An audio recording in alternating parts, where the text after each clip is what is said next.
What is up, my beautiful gemstones? Welcome to Friday night's live intuitive oracle with myself and Ghostdragonzw. Now, Ghostdragonzw is under the weather. He has what me and my whole family had over the Christmas break. I told him he did not have to be here, but he's feeling better than he was yesterday, and yesterday he was better than the day before, but he does look a little sick. So don't think I'm like forcing him to be here. He offered. If he talks even less than normal, that's why. His whole house has what we had here over Christmas break. It is so good to see you guys. I feel like this week kind of went by. It went by quick, but when I measure the weeks by this stream, it seems like it takes forever. So I wanted to start a little early just to chat and say hi and let everyone come in. We've got a nice crowd already, though. Mama Cindy Lee, hello and welcome. Heather B, so good to see you, sweetie. Josephine, thank you for that, and good to see you. Darling Deb, I hope you're actually going to stay for at least some of the stream. You got to let me know. I miss you so much, but like I said, my life has been madness since like December 1st. So it's finally like I'm finally catching up. I don't, in a week, maybe a week and a half, I won't have to work like so much every day. I'll be able to take a little, not like really a break, but like I won't have to like burn myself out from the moment my son gets on the bus to the moment he gets off every single day. Been taking an hour or an hour and a half at the end of each workday, meaning like before my son gets off the bus, just to myself to do what I need to do yoga, to play Fortnite even, because I do have fun and that's kind of like an escape for me. So just, it has been pretty crazy though. Latro, hey, yo, Blue Crossroads, cleaning and packing, but we'll be around. I am so happy for and proud of you with this house. It is gorgeous. I love every inch of it and can't wait to see what you do with it. Bat Mom, what is up, girl? You got low energy tonight. Are you doing all right? Or just tired maybe, or working? Mark Halstead, what is up, sweetie? Melissa Nicole, hello, love. Yeah, so that's everybody. I don't really have much to announce. Last week on Monday, if you caught Monday's video, which I hope all of you did, we have part 2, the second and final part of Night Siege, Rome, Ohio, the battle/standoff with interdimensionals, part 2. And I did do a little short preview of that. I filmed that today, so I'm not wearing the same clothes I was wearing when I filmed the video yesterday, but premieres at the same time. Other than that, I'm really trying to watch tutorials and like talk to people. Like I need to know how to do reactions. And I think I'm going to have to use an external camera other than my phone. I have several. I don't know where they are. So I'm either going to have to get one or find one of the ones that I have, because I don't think I'm going to be able to do it. Like I can do it in shorts and like TikToks. I learned how to do it, but TikToks go up to 10 minutes and YouTube shorts, you can only do 3 minutes, filming a minute at a time. So I want to do like full video reactions. I want to compile the craziest stuff that I'm seeing on TikTok and on YouTube, and I want to just watch it with y'all and react to it for like an hour. I think we would have so much fun. Maybe even do it live every once in a while. I think that is where I'm going to really find my groove, because I feel like I'm pretty fair when it comes to certain things, and I want it to be like fun and funny.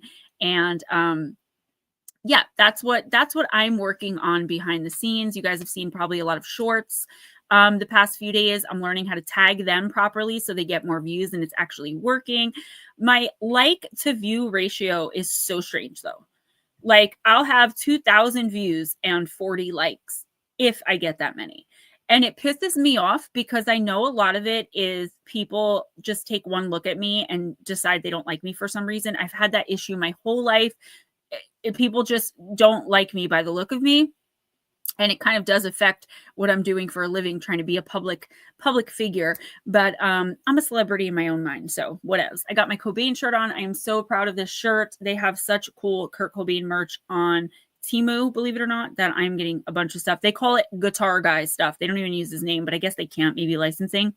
Jim's camera at Dawn, welcome. Let's bring in Ghostdragonzw. We'll wait a couple more minutes and then we will just get started. Hello, Jim. I'll just say hi to you. I was typing it, but she puts me in right when I'm start typing. So, hello, everybody. I'm a little rough, so bear with me. I'm trying. When Jules comes in, guys, remind me. every time I speak to her, and it happens once a month, I'm like, I have your reading, but I have like 5 numbers for you. She texts me the right number. And I always mean to keep it, but then I don't. So I think I did this month, but I sent it to the number and I was like, hey, text me to let me know you got this so I can make sure I have the right number. Because now I only have 1 number for her on my phone, but I didn't get a response. So I'm wondering if I want to make sure she gets her reading, because my patrons who donate that money get that reading. If you donate $20 a month or more, right. Readings are $60 now. Sometimes I'll go down to $50, but usually I keep it at $60. So if you donate that $20, you automatically get that reading every single month, because that's really all I can do right now for my patrons. I have so much going on, guys, and Ghost Dragons helps me with the streams and helping get me views and stuff, but I am here alone. All of this is done with me. I've got a basic laptop, basic lighting, and my Samsung Galaxy S23 Ultra. That's my equipment and my tapestry. So I have a green screen I can't use. I have an 8x12 foot whiteboard that's never been opened that Ghost bought me 4 years ago because I don't have the room. So bear with me. I do work really hard behind the scenes, guys. And I know the people in here know that. But anything you can do to try to boost views, or I was telling you guys that it's not actually leaving 1 emoji or like 1 word. It's actually 7. So I actually researched this and went through the YouTube. I researched this because my friend KC had mentioned it to me. It's 7. You can leave 7 emojis, 7 words. As long as it's 7, it's like minimum 7 characters in the comment, and then it counts for the algorithm, like more so. It's like a length of a sentence. Right. If you put something that's 3 words, that does count, but like 7 is what will like knock the algorithm. That's the magic number to move the video forward. So actually my friend Alexander from Germany, he puts 7 emojis, and he did it like 15 times, and I'm like, what are you doing? And he's like, I'm just trying to get your algorithm moving. I'm like, oh, okay. I'm like, because I wasn't sure, like, if you were trying to tell me something, or like if you need to talk to me and you were trying to get my attention. He's like, no, I'm just trying to, give you a boost. So I'm still having that issue where I'm allergic to something on my underarm. So I don't mean to be gross. I don't know what is going on with this, but it's been going on for months now. I've switched soaps. Hanging out with that little monkey all day. That's what does it. I've switched soaps. I've tried everything. It's just my underarms. I don't know. Like, I don't get it. But anyway, I'm bringing that up because if I start doing this, I'm not being gross. It just itches. Like, I don't know what it is. I switched deodorants. I switched back to my old deodorant. I switched to non-fragrant soap. Nothing's working. It just itches. And when I wear tank tops and the wigs go under my arms and itch. But even with a t-shirt on, I'm like feeling it. Roger Blair, what is up? Hello, guys, sir. Don't forget readings. Readings for anyone who's not a member is minimum $2 donation. If you are a member, that's minimum $5 a month, and then you get the readings for free. And at the end of the month, you end up saving $3. So it is the thrifty thing to do, is to get the $5 membership. But at the end, normally, not every week, but most weeks, someone will have donated a little extra. So if you really need or want a reading, I'm not going to turn anyone away. But I do prefer that if you have it to donate, please do. Because I think some people got put off that I'm charging. I have $0 across 3 bank accounts right now. And I've had that for like a week. So I do work all week. So I'm only doing it to try to bring in like a little bit of income. You're just trying to get back on your feet again. And that's understandable.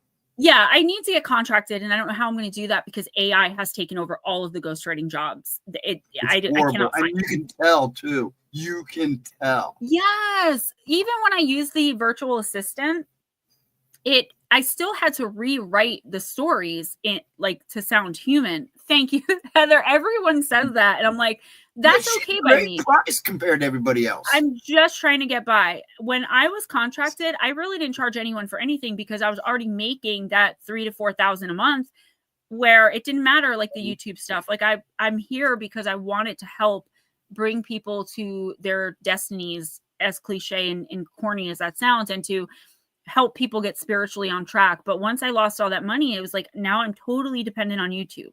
So I just, I don't like to talk about money so much, but I do feel the need to explain why the sudden shift, because a lot of people are put off by it. But I'm like, when I go on TikTok, they're charging $10 per card and you get like a minute. So thank you, Miss Heather. I do appreciate it. And, hopefully one day I won't have to like press so hard to try to get money, right? Like I'll have my own clientele base and all that. And that's what this is about, right? This is me cultivating my dream. Yes, it's been a really long time and I feel like I should be a little bit more like further along than I am. But in the first 2.5 to 3 years, I could only work like 2 hours a day if I squeezed it in. So technically, I've only been doing this for like 2.5 years. Mother, yes, Heather, for like 1 or 2 cards, right? And even my personals, they go anywhere from 3, 6, 7 to 12 cards, sometimes even more if we're doing a video. And I only charge 60. So I did base my prices based on like the biggest people on YouTube and TikTok who are charging to make sure I was like lower than them. Do you know what I mean? So, cause like I want to keep it fair. I want everyone to be able to get a service if that's what they really need. Mom, let me know if you have to leave early for any reason and we'll get kind her of in get you in. And I hope you're feeling better. I hope Damien's feeling better. I can't wait to see you they had it guys. too? Damien did. And Mom just, she's just having one of those times feeling down. But I'm so glad you're in here. We can't have good days every day, guys. And I think we need to cut that expectation, right? Heather, yeah, my mentor says that too. He's like, the minute you're uncomfortable with what you're charging is the minute you're charging the right price. Yep. And I'm like, how does that make sense? And he's like, because if you're comfortable, that means you're in a lack mindset. When you're uncomfortable, that is your spirit moving out of lack and into abundance, right? So, you know what I mean? I'm working on it. I'm working on the confidence, right? I've got confidence usually in like how I look, but like trying to be recognized for like my brain and spiritual services. I'm getting there. Good. I'm glad he went back to work. I love that. I can't wait to go visit him. I hate that I had to cancel the one time we were able to go. But something's going around, Mom. Now Steven and his father have it. His son had it last week. It's something. Yeah, it's mega going viral. Around. Mega viral. All right, why don't we just get started? And if anything else comes up, make sure to check out the shorts, guys.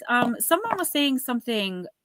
Mama Cindy was saying, oh, RJ was so cute on the video, but the comments were turned off. I just wanted him to know that, most of the time, my husband doesn't like me putting him on the internet, which I understand, even though I don't understand his reasoning, but I understand the reasoning for not constantly having a little kid. But RJ is not my content, right? He like begged me, can we do some YouTube shorts or TikToks? I was like, okay. The ones that I think people might be a jerk about, I turn the comments off because I don't want my son, who can now read, to see. He's not going to understand people are just trying to be mean to mommy. Yes. He's going to take it personal. One time Smoochie put a whole bunch of smiley laughing faces in one of my shorts, and he really took offense because he thought she was making fun of me. He didn't realize she was my friend, and he went back in and like gave her a talking to, and I had to delete it. No. So when it comes to him, I try to protect him in that way. But thank you. I will let him know. We have fun. He loves being in the shorts.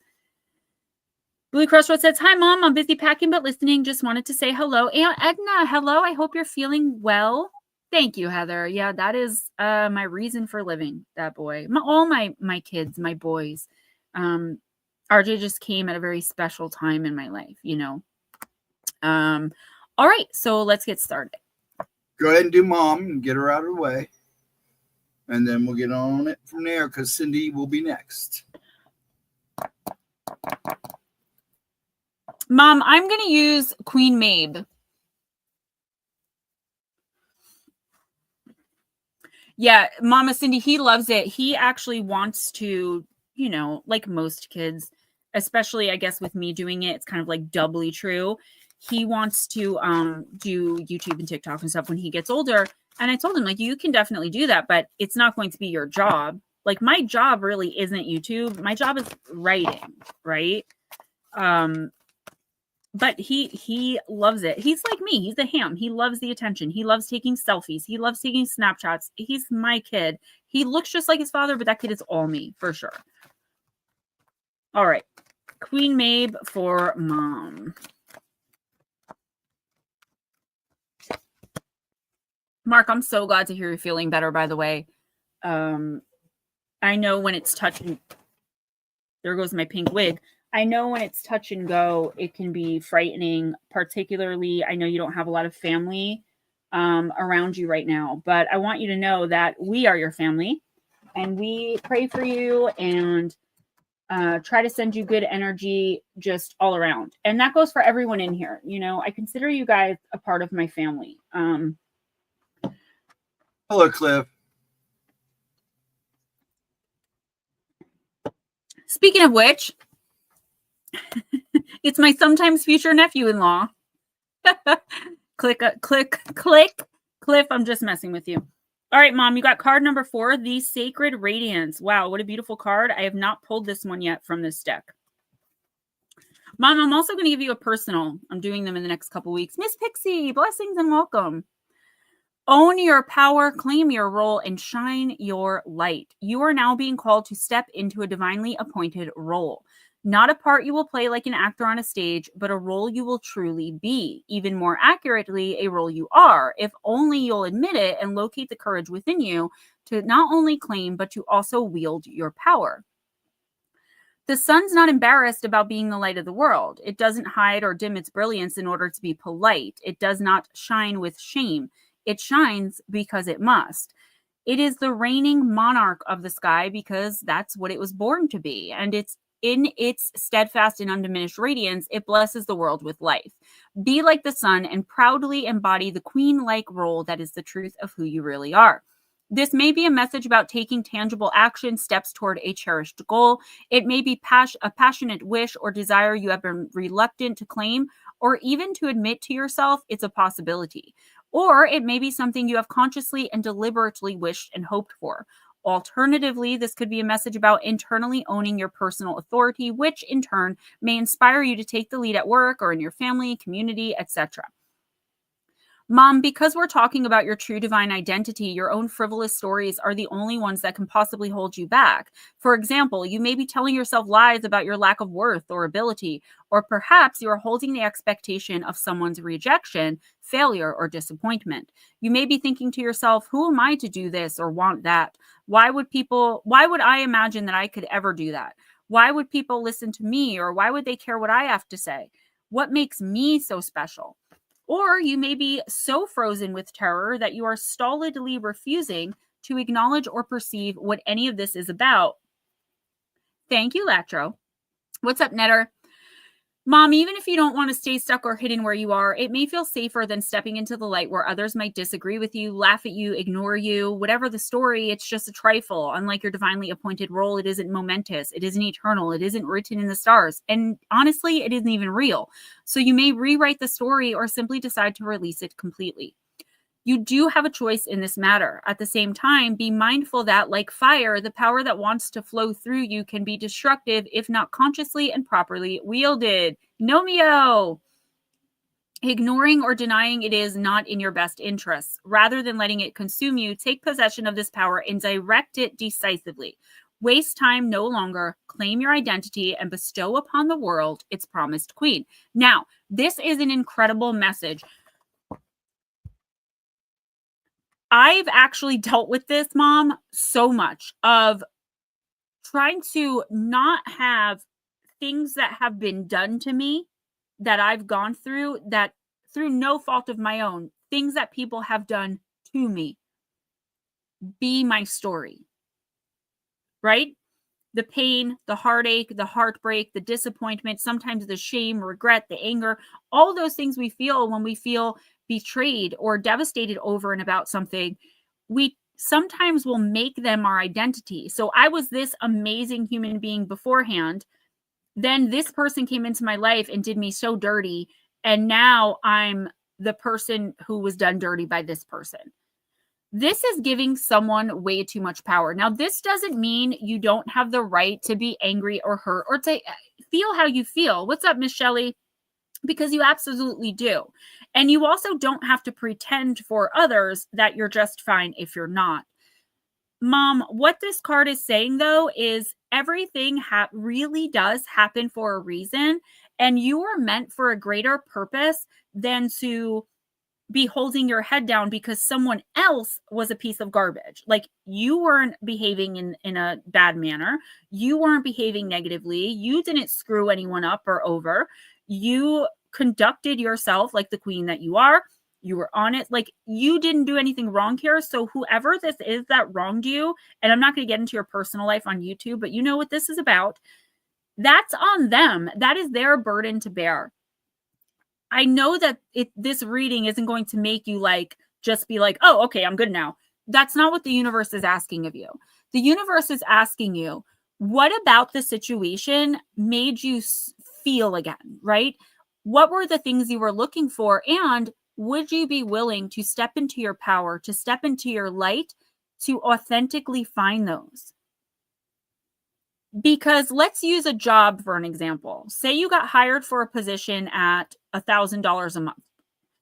You get to the job, you're working double what they told you you'd be working, and they offer you $200 a month instead. Obviously, you're not going to keep that job, right? But they're the a-holes, not you. So having a job like that, say, is your destiny. It's what you're passionate about. It's what you want in your life. And maybe you just realize that. So what do? You pull yourself up by the bootstraps like you've always done in your life, and you conduct yourself in the same way you always have, allowing the universe to bring that energy to you. And you may not be ready to do that yet, but whatever this is that happened cannot be the end all and be all of you pursuing whatever this is in your life. This was just like the test run for what's going to come, because now you know even more so what you will accept, what you won't, and to follow your instinct and intuition a little better and not get caught up. No blame or shade on you. This is you being the queen that you are and understanding that if someone else behaved like a dirtbag, that is their karma. Nothing to do with you. And anyone around that's being like, I told you so, you don't need that in your life, and you have the right to tell people that that's not helpful. All right. Who's next? Next is Cindy Lee.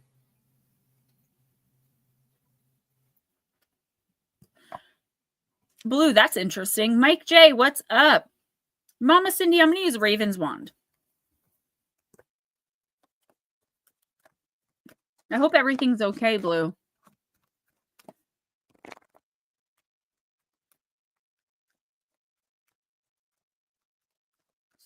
Oh, very good, Nomeo. Better safe than sorry. Mama Cindy, you got the Winter's Throne in the reverse position.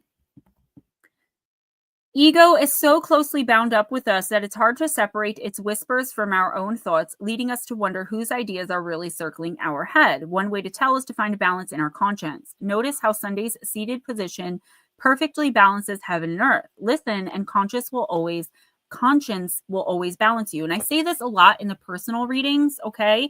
Latro, yes. I say this a lot in personal readings. Your conscience is actually your spirit team, right? Your instinct, your intuition, and your conscience is actually your team directing and gently guiding you. What's up, Divine? So to ignore it could end up being detrimental. When something is just nagging at you and you choose to ignore it in the hopes that you're wrong, we all do it, and we all will continue to do it because it's our humanity that makes us do that. It's our heart deceiving us into thinking, everything will be okay, when clearly we can see with our eyes and we know in our spirit that it won't. That's okay. What this is saying is kind of just like what the universe was telling my mom, Mama Cindy, is like, we can't let that define us, though. We can't let the sum of our hurts and our pains and the wrongs that were done to us define who we are and what we're doing. You still have to maintain balance in your life. You still have to get up every morning and live, whatever that looks like for you. If there is something right now, Black Dragon, nagging at your conscience, Smoochy girl, sorry, everyone's coming in all at once, nagging at your conscience, telling you something is off with a situation, a relationship, someone around you, several people, whatever it is, do yourself a favor, listen to that little nagging voice, okay? Don't ignore it. Even if you don't want to, say you're being told, don't take, I'll use work again. Darling Deb, So glad you made it. I'll use work as an example again, right? So say you found your dream job and you're making tons of money, but deep down inside, like you just feel like something about this is a little too good to be true. What do I say? When a house price is too good to be true, it's usually haunted, right? This doesn't mean don't take the job, but it does mean be cautious about what moves you make next. Don't jump in head first. Don't, take a leap of faith immediately like this, right? Carl, what's up, girl? Be cautious, be curious, ask questions, and, maybe you can find a way around whatever the problem is, but do not take anyone right now, at least for the next 2 weeks, Mama Cindy, at face value, because someone is keeping something from you. You might even know what they're keeping from you and you're just not saying anything, but there is definitely missing information here. And it'll come out on its own, and it will probably come out. I'm trying to see, will it come out whether or not it's going to come out whether or not you pursue it. It's probably going to take longer. So if you start asking questions, you start talking about your discomfort, the truth will be revealed a lot quicker than if you sit idly by and say nothing. A lot of the time, that's the advice. Don't say anything. Let it be revealed in its own time. This is no, ask questions.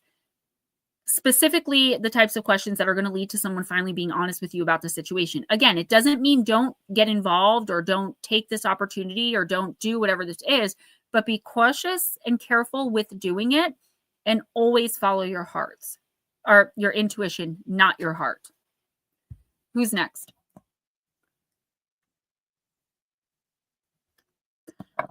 Thank you, darling Deb. I appreciate you so, so much. And yeah, 2025 is going to be our most amazing year yet. The B is I can next. feel it. I can feel it in the air. I'm sorry, honey. Who? I'm sorry. Heather B. Heather B. Guys, listen, if any of you have to leave early for any reason, Deb just donated enough that if someone can't pay for a reading this week, if you really can't, let me know and we'll get you a reading on Deb. So Deb, thank you so much for that. I do appreciate it. If Heather B is not still here, we'll just timestamp it for her. I know she has a lot of schoolwork and things like that going on. I'm going to use the Vampire Oracle. Falling trees. Oh, what's going on? Deb, I miss you. I've had so much going on. My favorite uncle on my dad's side growing up. So you have to understand, I have tons of aunts and uncles. My mom was one of 11. My dad was one of 8, technically one of 11. And everyone's married, everyone has kids, and their kids have kids, and their kids' kids have kids. So I have a gigantic family. But my uncle Glenn recently passed 1 year to the day. His wife, my dad's sister, my Aunt Patty, passed. So my cousin's really struggling through it. And she's one of the only cousins I actually speak to and get along with. So I'm having lunch with her on Sunday. But, I was really upset to hear, obviously, a family member passed. But this was someone that I was very close to when I was little. So I've been dealing with that. I've been dealing with work stuff. RJ's 10-day vacation in the middle of, December, Christmas, holiday stuff, New Year's, my husband's sick, my son's sick, I'm sick. It was so much at once. The book was due, which, by the way, it did go #1. Thanks to you guys. I do appreciate it. Within the first 6 hours. I know, Deb, and I've seen it coming, but I don't like to reach out. I see you, Heather, and be like, hey, how's this going? Because I don't want to put it in your head that something's going to go wrong if it doesn't. Do you know what I mean? For example, say I saw you and your dad arguing, which I didn't see that. I'm just using it as an example. I don't want to reach out and be like, hey, how are you and your dad? Because if nothing happened yet, then it's going to put it in your head and it could end up making something happen that maybe wasn't going to. I don't know if that makes sense. Your first snowman? Miss Shelley, it's so nice. So nice to see you here. All right, Miss Heather, you got transgression, flaws, contradictions, and mistake. Troll Jr. Uh-oh, what's happening? Card number 41.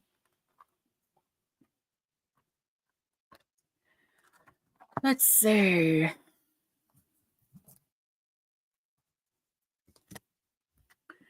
The vampires speak. There are many in this world, vampire and human, fairy and otherworldly creature, who seem to delight in the faults of others, using them as a way of proving their own worth. See, they point out, you are worse than I, and could there be any worse than this killing of a sacred animal, the unicorn, now mourned so deeply by this little vampire? Thank you, Black Dragon! This is false glory, Heather, and disturbing to all of us who live long lives to see so many worry that they have sinned and hurt others and cannot be forgiven, and to see others glory in the guilt they use to manipulate and feel righteous.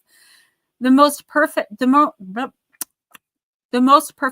souls upon this planet have all created moments in their lives where they have gone against their own values and their own hearts, their own souls, and transgressed. They have hurt themselves as they have hurt others. And so when you see this card and wonder what it is you've done wrong, know it's this. It's incorrect of you to assume that your faults and flaws, your poor decisions, and yes, the mistakes you've made are more ghastly than anyone else's. Long Island Bigfoot, what's up? It's so good to see you. There is not one amongst any of us who hasn't done anything wrong ever, and it's good that we vampires and you humans feel remorse and take steps to correct ourselves to do better. But what we witness from here is that you're being told again and again by either an abusive other or your own abusive part of yourself that you're guilty, wrong, and can never be forgiven. You must now take steps to correct what can be corrected, apologize clearly and once if this is the right thing to do, and then forgive yourself. To continually internally erode your own value due to another's encouragement is a false kind of virtue. There is no good in hurting yourself over and over just to prove how sorry you are. Live better, do better, but let the self-punishment go, Heather, and don't allow another to utilize your compassionate remorse for their own ends. Yes, that is what they're doing. We are all human and otherworldly creature going to transgress against the natural laws and the laws of our souls. What we do about it is what matters. Go on now and make amends and give thanks for the gift of self-forgiveness. Blessing, when we go against our integrity, our soul will let us know. And if we continue to deny that inner voice, the universe will show us where we're going wrong. Curse, crowding out your inner voice, continuing down a path that we know is against the truth of our soul and breaking universal laws. In working with this card, you need to make amends, take stock, assess, and redirect. Come back into harmony with the voice of your soul. Girl, this is not you. Okay? Somebody, an abusive other, as the card said, is manipulating you because you found them out. So whether you've confronted someone with something or you maybe you've emotionally detached. Thank you, Miss Shelley. Guys, you're amazing. Thank you so much. You've emotionally detached. There's someone here that you are no longer, that you're finally seeing clearly who they really are. And they're toxic, possibly narcissistic. They are not a good person, but they are enmeshed somehow in your life. They lied, they manipulated, they deceived. You decided you're going to be a better person no matter what this other person is out there doing. You're going to work on you. You're going to focus on you. And I see this on your Facebook, on your social media. I am so proud of how far you've come. We have come a long way since Rossi's, right? This person, though, is wearing you down. Now, I'm going to use an example from my own life. I was told, if you stop using drugs, everything will be better. I will treat you better. Our home will look nicer. We will do this. We will be able to do that. We'll be able to do this. We'll be able to do that. All you have to do is change everything about yourself. And I said, yes, okay, I can do that. I love you and I love this enough to do that. And over the course of 6 years, I did it. But with each thing I achieved that I was happy about and proud of, the other person made sure to go out of their way to not celebrate me or to tell me all the things that I did wrong, to not acknowledge birthdays, Valentine's Days, holidays. It was like I did everything that was asked of me and more, because now I'm like this whole new person and I'm, happy to be here. But this person is still trying to talk about the old me as though that's still me. Does that make sense? And I feel like someone's doing that to you. No matter what you do, say, achieve, think, feel, going out of your way, trying to change the way you speak so as not to, like, you're doing all of the things, but you have to understand that with this person, it's never going to matter because they were never going to do the things they promised anyway. They just honestly didn't believe you were going to do what you said, right? All that I believe in you, you can do it. They, unfortunately, they didn't mean that. they were thinking, yeah, well, eventually when she does that, I'll get my stuff together. And they didn't expect you to. You cannot allow this person. I feel like lately, like when most of the time it doesn't bother you, I do feel like lately something about this is getting to you. Either they're holding something over your head, they're constantly criticizing. What I'm hearing is like nag nag, like Charlie Brown, want, want, want. That's what I'm hearing like in my head. And I just see you sitting there trying to focus on a task and like, do you pay attention to you, care for you, self-love, self-care. And this person just like will not let you. It's because they know how much better you are than them. They do understand how much you've achieved. They do understand how well you're doing. They do understand how to manipulate you. They do understand that you do care for them and how to use that. What this card is saying is, make it so that anything anyone tries to hold over you or bring up or throw in your face or guilt you about, manipulate you with, or make you feel bad about, make amends with it. Okay. Now, this person is never going to allow you to make amends with them. They're always going to have something that you've done wrong that you can't, is unforgivable, right?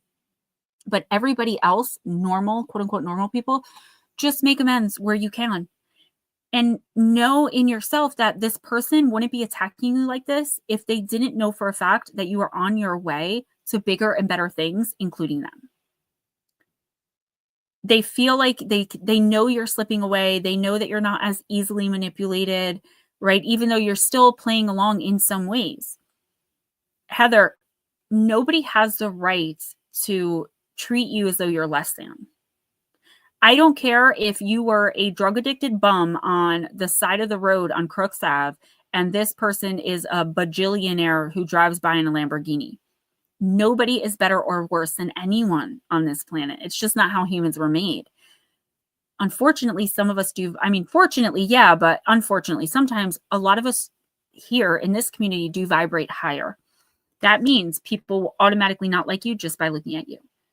They don't realize, right, that it's your light irritating their demons or their darkness. Or that you're just vibrating so high that they can't possibly, it's like there's something about you they just are standoffish about. Unfortunately, people like us, light workers, people who are really in touch with our own spirituality and spirit, and I know this is a long reading, but I think everyone needs to hear this. We're born into this. There's nothing we can do about it except embrace it or off ourselves.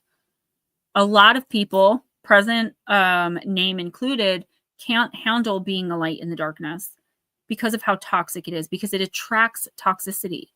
It attracts negativity. It attracts attacks and hatred. Heather, you are not doing anything wrong aside from like normal human things. There's nothing worse about you than anyone else. And in fact, you're doing a lot better than the person who is abusing you right now. Because let's put it bluntly, emotional abuse and emotional manipulation is a real thing. Don't get so comfortable in the abuse, though, that it becomes easier to stay than to leave. Make sure that even if it's a 10-year long-term goal, you are planning on moving further and further away from this person. They are not meant for you. They never were meant for you. I don't even see this person as being like a person to teach you a lesson. This happened like totally by accident, you connecting with this person. It wasn't charted. There's no destiny involved here, which is strange. You don't see that. I don't see that often where there's no chart connection. There is none, which means you and this person are not going to have lifetimes through lifetimes. Yes, I'm sure there was real love at one point, whether it be platonic or romantic. This person is not meant to be in your life, never was. And in fact, they sidetracked you from doing what you should have been doing, like what you're doing now, you should have been doing back when you met this person. They sidetracked you, they duped you. Come to terms with it. Everybody gets played every once in a while, right? Everyone plays everybody else. Rise above it. You are better than that. And you're vibrating way too high to allow a freaking slug to bring your energy even an iota down. I don't like this person. I don't know who this person is. I do not like this person. Every time I read for you, I literally get the feeling of like I want to punch someone in the face. Sorry for the violence, but it's true. Every time I read for Heather and Melissa, I want to, like, the rage fills me. Who's next? Better call her name out. Josephine. Josephine, are you here? Miss Josephine. You can timestamp it if not, because she did pay. Yeah, I know she did. Instead of waiting to the end. Let's do Cowgirls and Aliens. Anybody who doesn't have money this week for a reading and would like one, let me know. We've got plenty to go around. You got to let us know, though, so we can put you on the list.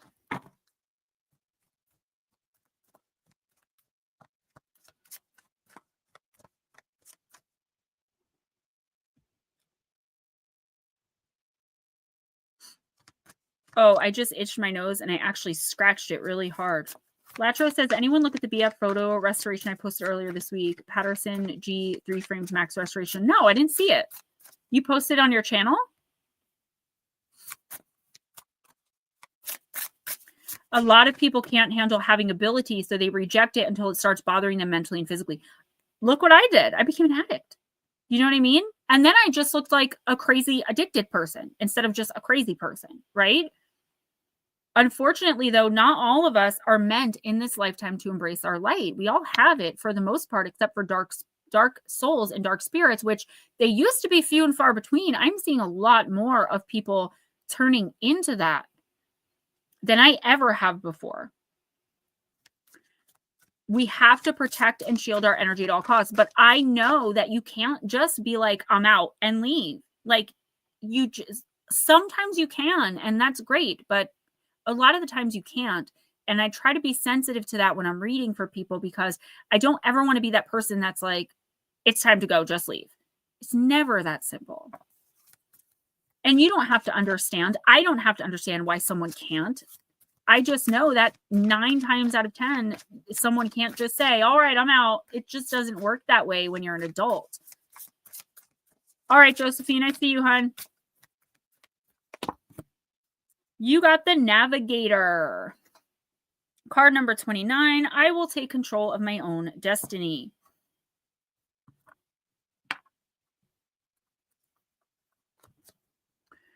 Looking at the star map, she changes course. Set course to 42.5 by 78.4 nanofathic chronoton degrees. As the ship reaches warp speed, she stands at the front viewport, feeling a dizzying rush as galaxies and nebulae flash past the ship in a neon blur. She is the one steering the ship through the universe. Her fate rests in her own hands. It's a humbling thought.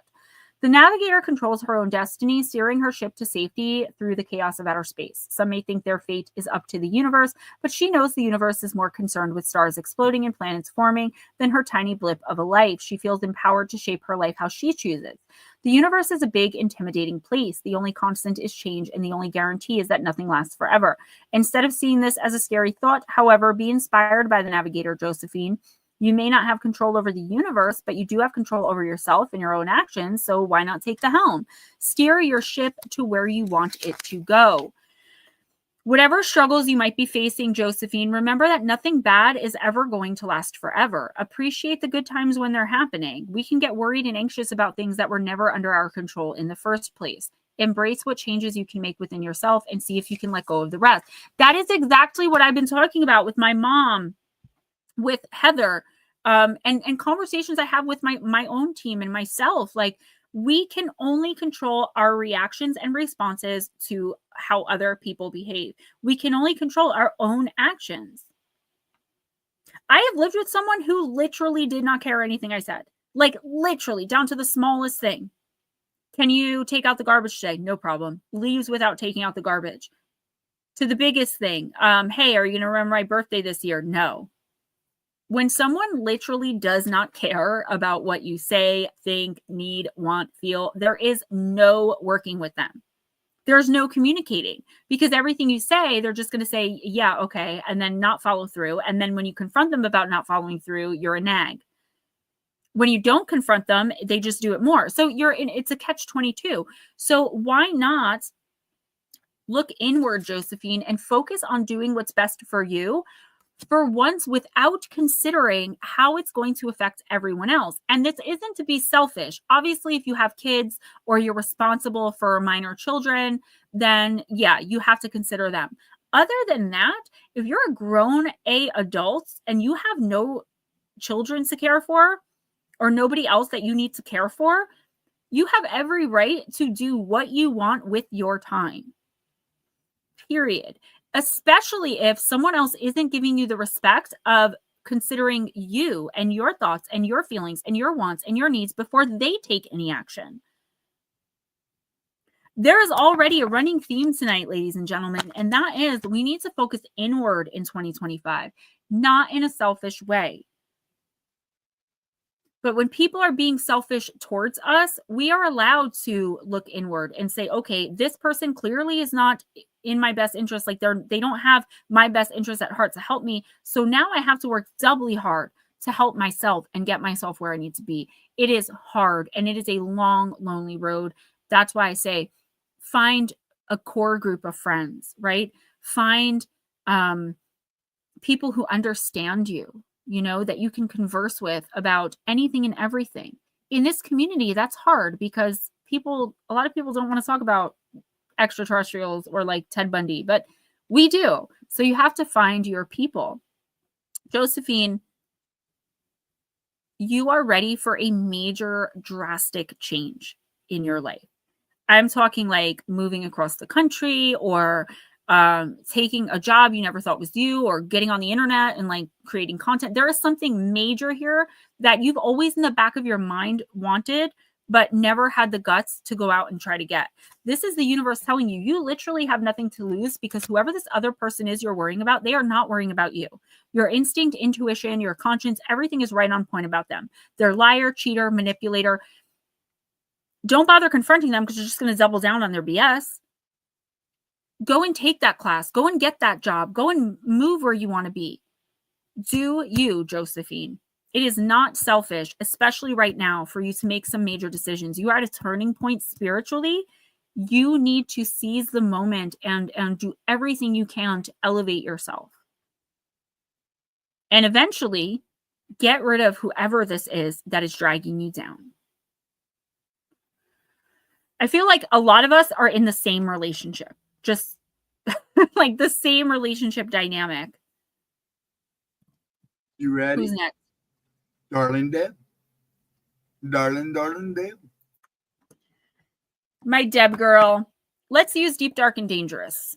I will say this. Having this crap is making my voice do all kinds of weird stuff. I know. I feel for you. I really do. Why do I have one turned over card? That's so weird. So I got to get up at school time, 6:30 tomorrow, because RJ's basketball game is at 8 again. At 8 next week. The latest any of his games are is 9. So.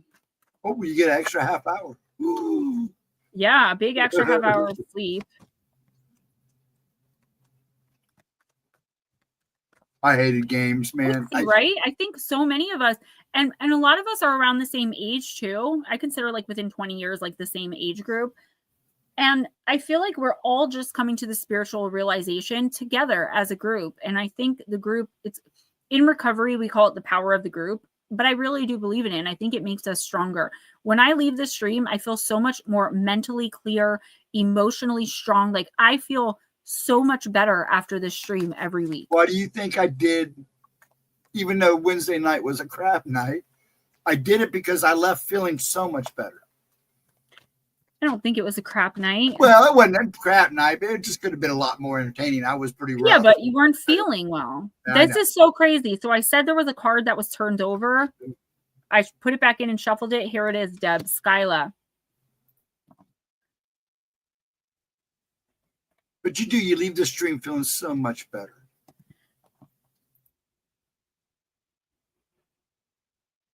Oh, thank you, Miss Moochie. Oh, you can't talk about the I word in my comments. I had to delete your comment twice. I had to delete 2 of your comments.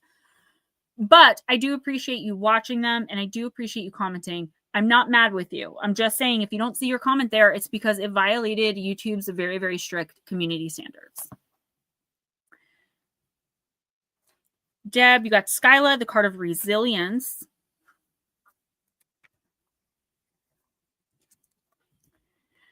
Life throws adversity at you. There is no escaping it.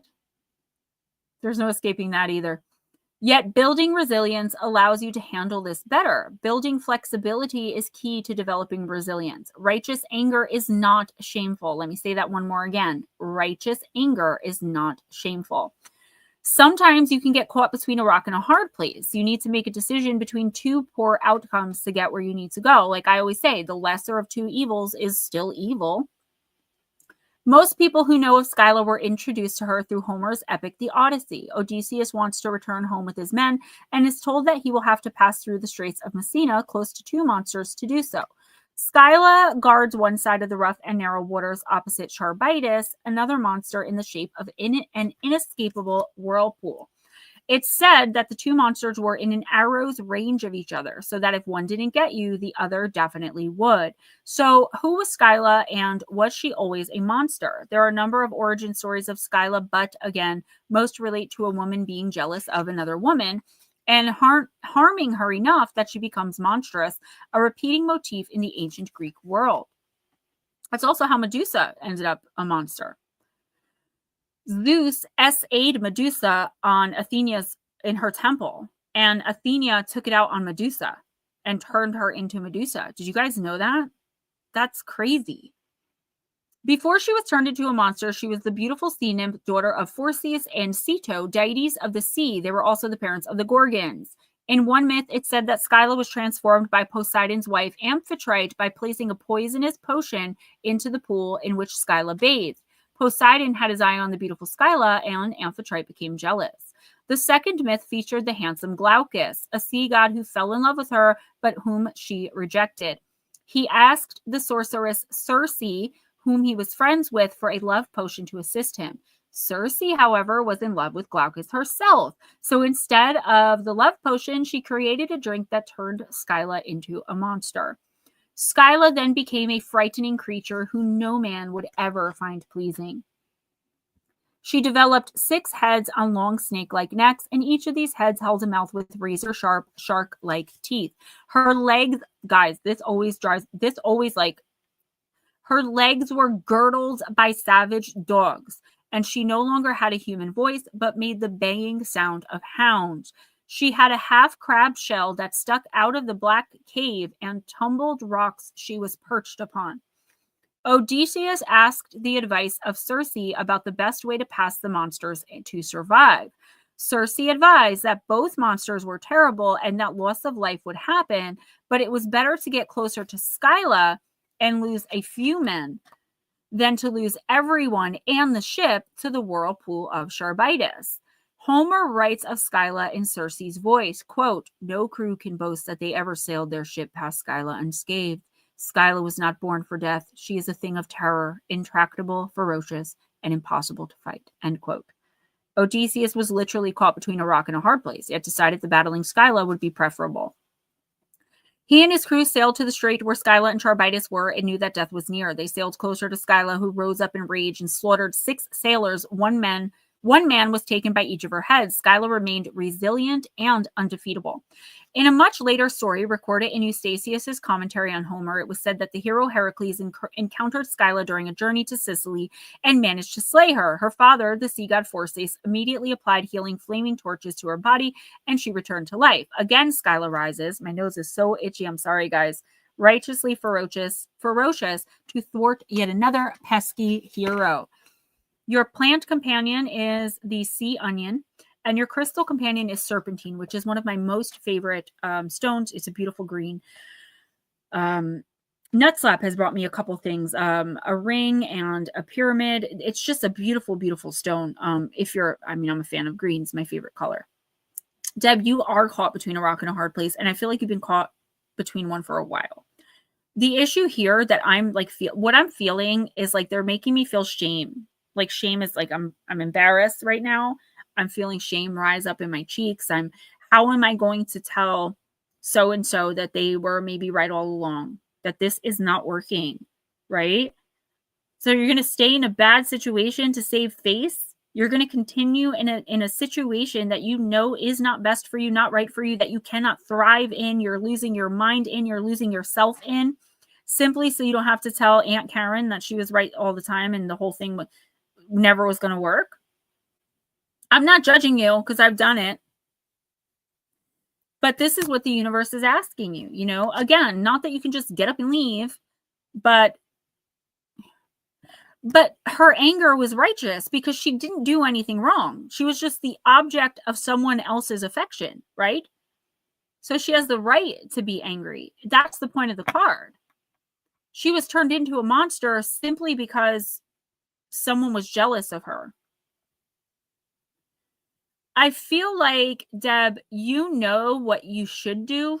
You know what you've got to do. I feel like you're just not ready to do it. But what I'm hearing, and this is your team asking you questions, not me, okay? Because I don't know that I would think these are a little insensitive, but I'm just going to say them. Why would you continue to keep yourself in a situation that you know you no longer belong in? You have literally done and given everything you have to this situation, and still the other person or people involved are not getting their act together.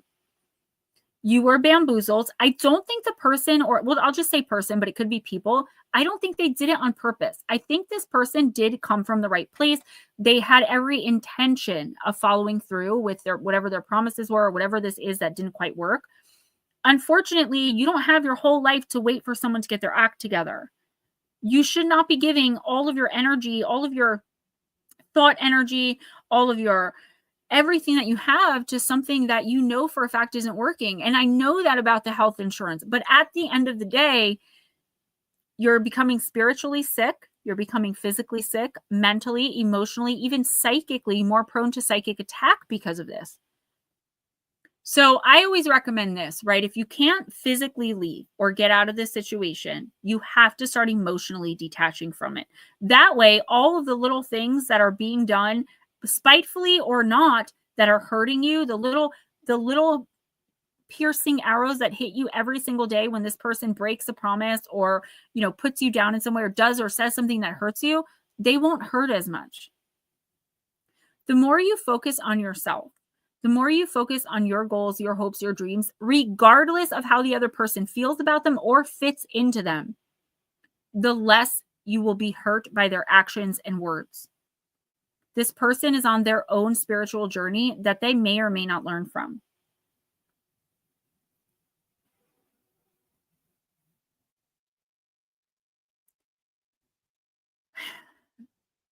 I'm wondering if this person's physically ill. I am seeing a hospitalization for them in the near future.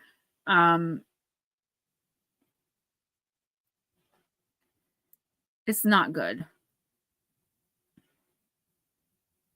Is the information I received this morning something I should act on to help me? It depends where you received it from. If you're receiving downloads, information from spirit, your instinct, intuition, conscience, your dolls, yes, absolutely, because that's coming from your team, your guides. If it's a human being giving you the information, I would say wait a couple of weeks and see how something plays out, because this card, I don't see jealousy around you, but this card does have an element of jealousy about it.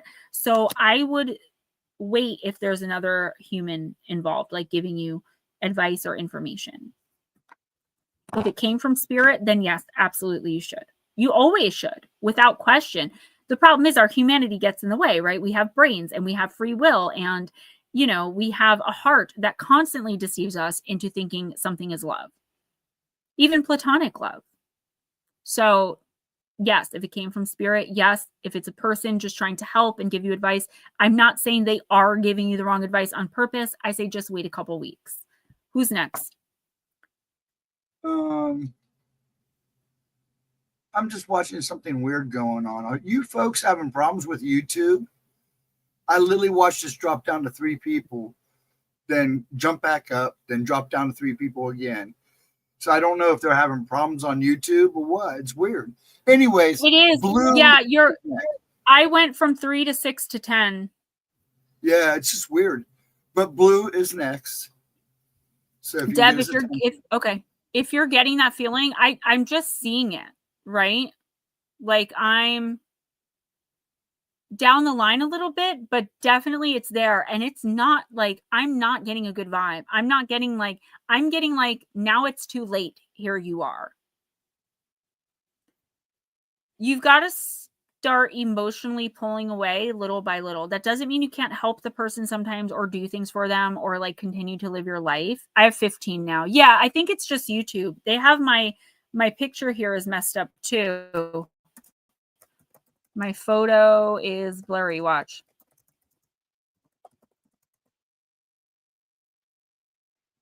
Oh, it's not. See, they can see my photo. Oh, Divine, that would be amazing. Yes.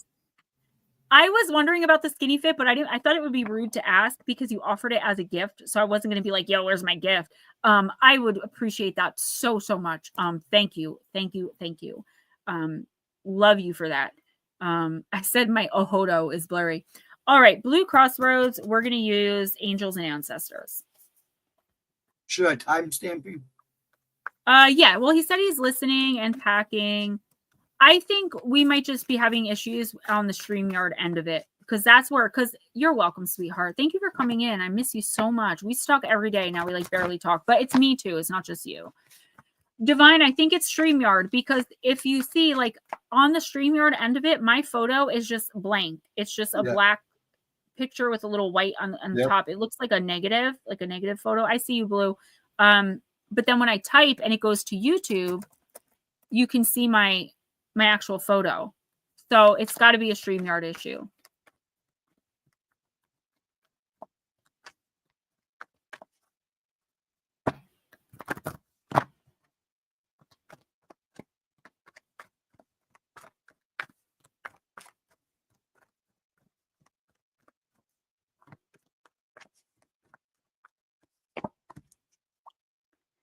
Okay, you got the Shield Maiden, make plans and focus. I mean, that's exactly what you're doing, but okay.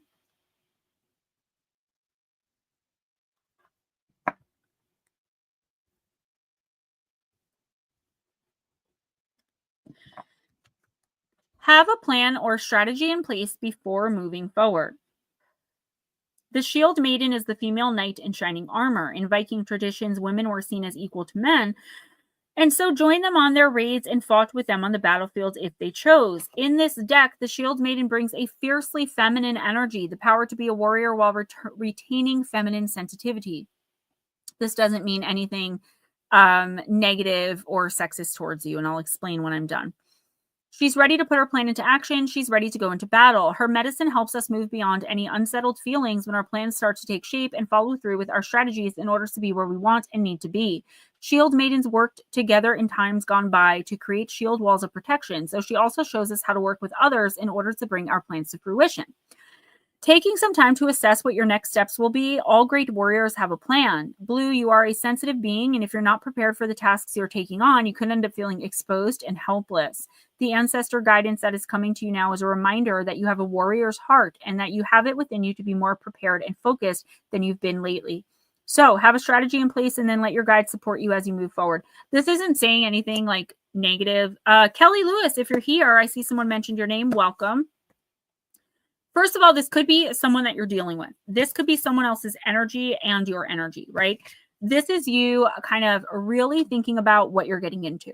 Not that what you're getting into is bad. I think it's just so different from anything that you've ever kind of dealt with that you may not realize what a drastic change in your life is going to be. I do see someone coming towards you, and I feel like that's this very feminine, powerful energy, but I feel like this person, for some reason, can't get beyond a certain point. And like we've talked about that personally with the romantic area of your life, and I'm not going to get too much on YouTube, but I feel like there is something here, and it's not even like anything that needs to be talked about. Like each of you knows what you need to do next. It's just a matter of remaining patient and remaining consistent while you both do what you need to do, because nothing's going to work if only she's doing, and it's not going to work if only you're doing. You both have to be on the same page. And while I feel like both of you are, I feel frustration coming from either one or both of you that things are not moving faster. Someone here is like rattled with fear, comfortable in a bad situation, But I feel like as long as you're willing to continue to follow through, this person will find like their courage to move forward.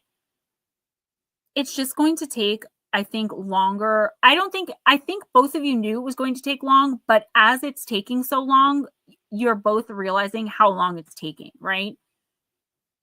You have to remain patient, remain vigilant, remain consistent. If you didn't hear this, we'll do a timestamp. You got to come back and listen, okay?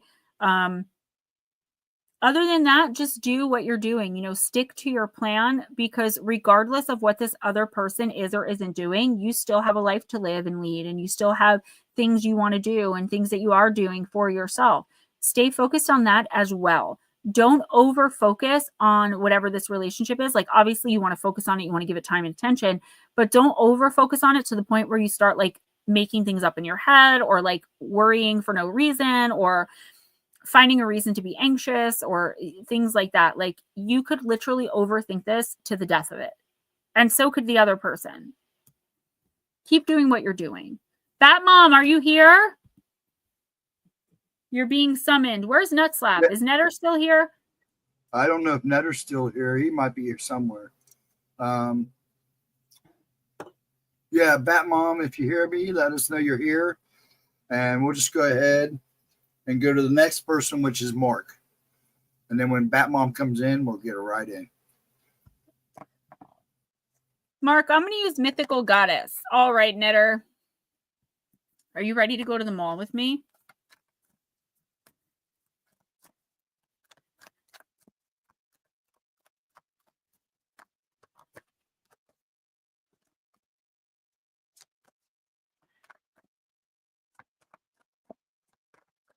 All right, Mark, I got you. Mythical Goddess. Yeah, you're not ready, but you will be. I was going to go like this, but I dropped the cards. Blue, make sure you re-listen to that. I think it's important for what you're dealing with on a personal level.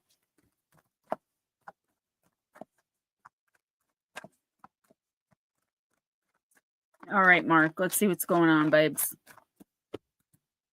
You got Athena, goddess in the arena. All right, where do I want to put? Okay, right here.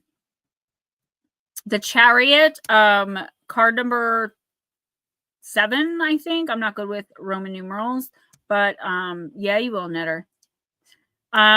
You are definitely dealing, or more than likely dealing, with either someone with big Cancer energy, a lot of Cancer in their chart, or a Cancer Sun Moon Rising somewhere in their chart, a lot of Cancer, or this is your energy. But I don't think you have that much Cancer in your chart. This could be you facing off someone else. Somebody is definitely moving on, moving forward, and not looking back. So the one thing I want to say before I get into what the book says, because I'm kind of being moved to say this, in the traditional tarot decks, when the Chariot is riding off, it has black and white horses, yin and yang, but behind the person is a big castle and like a beautiful looking scene. This person is willing to leave it all behind in search of destiny, in search of something that maybe they know deep down inside they need. I don't think you're going to get a lot of understanding on whatever this is. So let's see what the card says. Oh, Netter, this is Mark's reading. My mom's a Cancer. My dad's a Sagittarius. My stepdad's a Cancer. My husband's a Cancer. My youngest son is a triple Cancer. I have a lot of Cancers in my life, but I'm a Pisces, so we get along. Athena, Greek warrior goddess, breathed the soul into humans and provided fire, the life-giving olive tree, goldsmithing, and tools to bridle the power of oxen and horses. Athena is skilled in the art of war and is the protector of the people, the goddess of agriculture, weaving, and the arts. She is powerful and practical. Athena is the lunar force, so the force of the moon, that's behind the intention that moves her to her goal. Riding her chariot, her horses drive her forward with focused power, in complete balance. Remember, yin and yang. Athena exemplifies what can be done with your artistic creative skills when you follow her lead and drive your chariot right toward your goals. She is the ultimate balance of action and receptivity, of reaching success through power, strength, and endurance.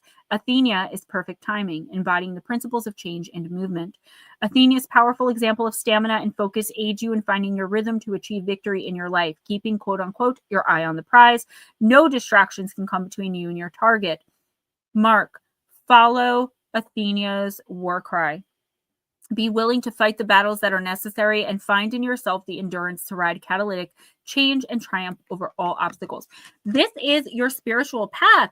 You are finally on it. And I know you've been on it for a while, but the work that you put in, like, I'm jelly of how much you're able to focus on your spirituality, on your destiny and your life path, regardless of anything physical that might be going on with you, right? So, Mark, this is you preparing yourself for the next elevated step. These portals, the beginnings of the portals that you're seeing, I really want you to protect yourself from anything that might come through, even if, like, it's all good, right? You could be opening portals to another realm or dimension where you always want to be, where you always want to go, where you'll astrally travel now that you've opened it, but you have to make sure you're protected. And I feel like that's where the weakness comes in. There's a fear here in you that you may not even be consciously aware of. I was going to say cognizantly, consciously aware of like, I don't want to take this too far, right?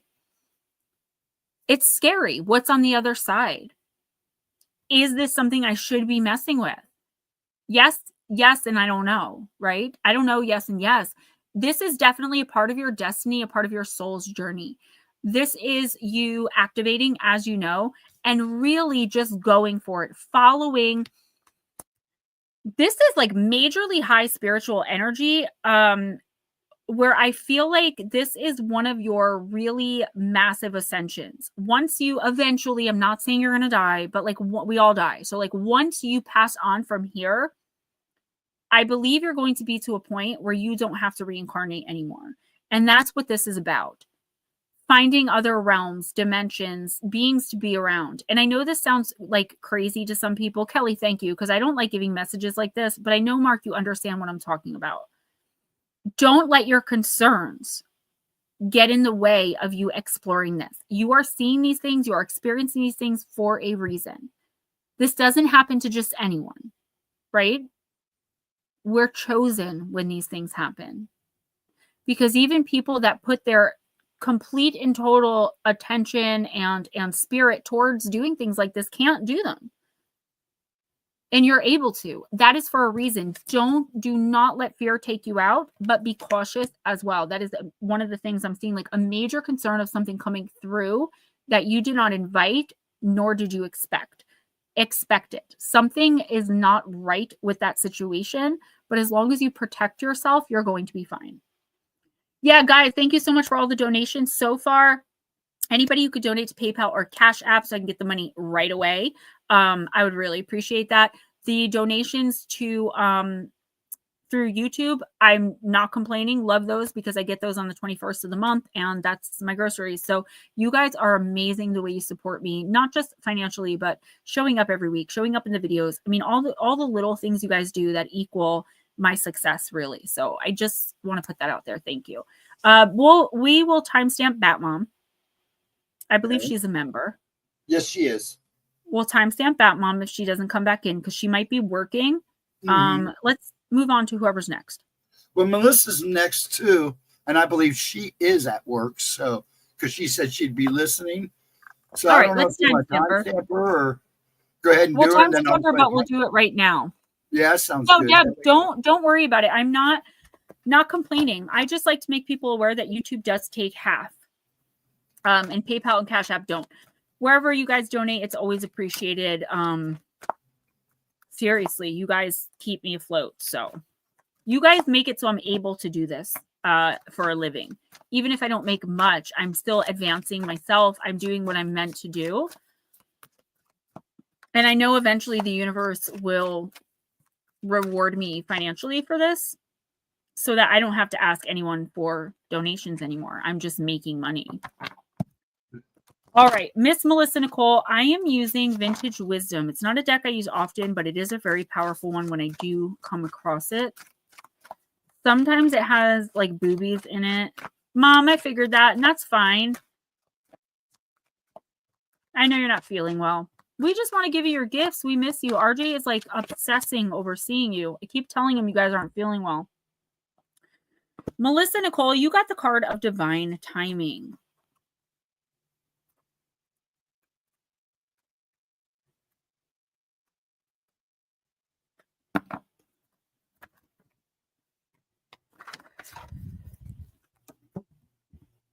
Portrayed on a fantasy landscape of clouds and falling stars, the mysterious hand of fate writes scripture into the ether, as if recording the karmic destiny of a soul's earthly sojourn. A rickety clock marks the man-made passage of time. The swing of the heavy pendulum defines a world of opposites, night and day, before and after, spring and autumn, and the tick-tock of restrictions created by the constraints of worldly time.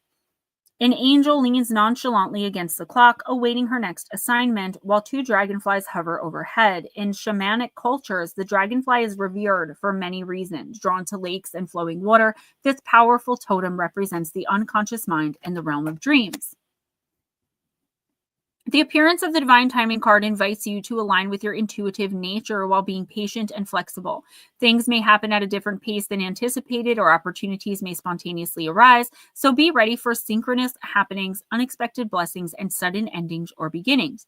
Divine timing may well gift you with a beautiful happening, but if progress seems thwarted by dead ends in spite of your efforts, look heavenward for guidance. Have faith that your sincere efforts and intentions will be heard. That's exactly what I was just talking about with my job. I have faith that I will do it. I know I will. I hope it doesn't take 10 years or even another 5, but if it does, it does. I'm cultivating my dream. This is my dream, to be known, to be somebody in my own eyes. Nobody else has to understand that, right? That's me. Divine timing may well gift you with a beauty. I said that already. Life doesn't always manifest in accordance to our will, but there are specific lessons that can only be learned precisely because of frustrating delays or sudden changes. And you never know when these lessons will come in useful. Take care to guard against blame or becoming a victim of your circumstance. Cultivate your ears to hear inner prompts and your eyes to read the signs. Dreams and meditation can reveal valuable insights which point toward the deeper truths behind recurring events and realign you with the rich organic flow of divine timing. So remember, right? Time is not linear. Past, present, future, it's all happening right now.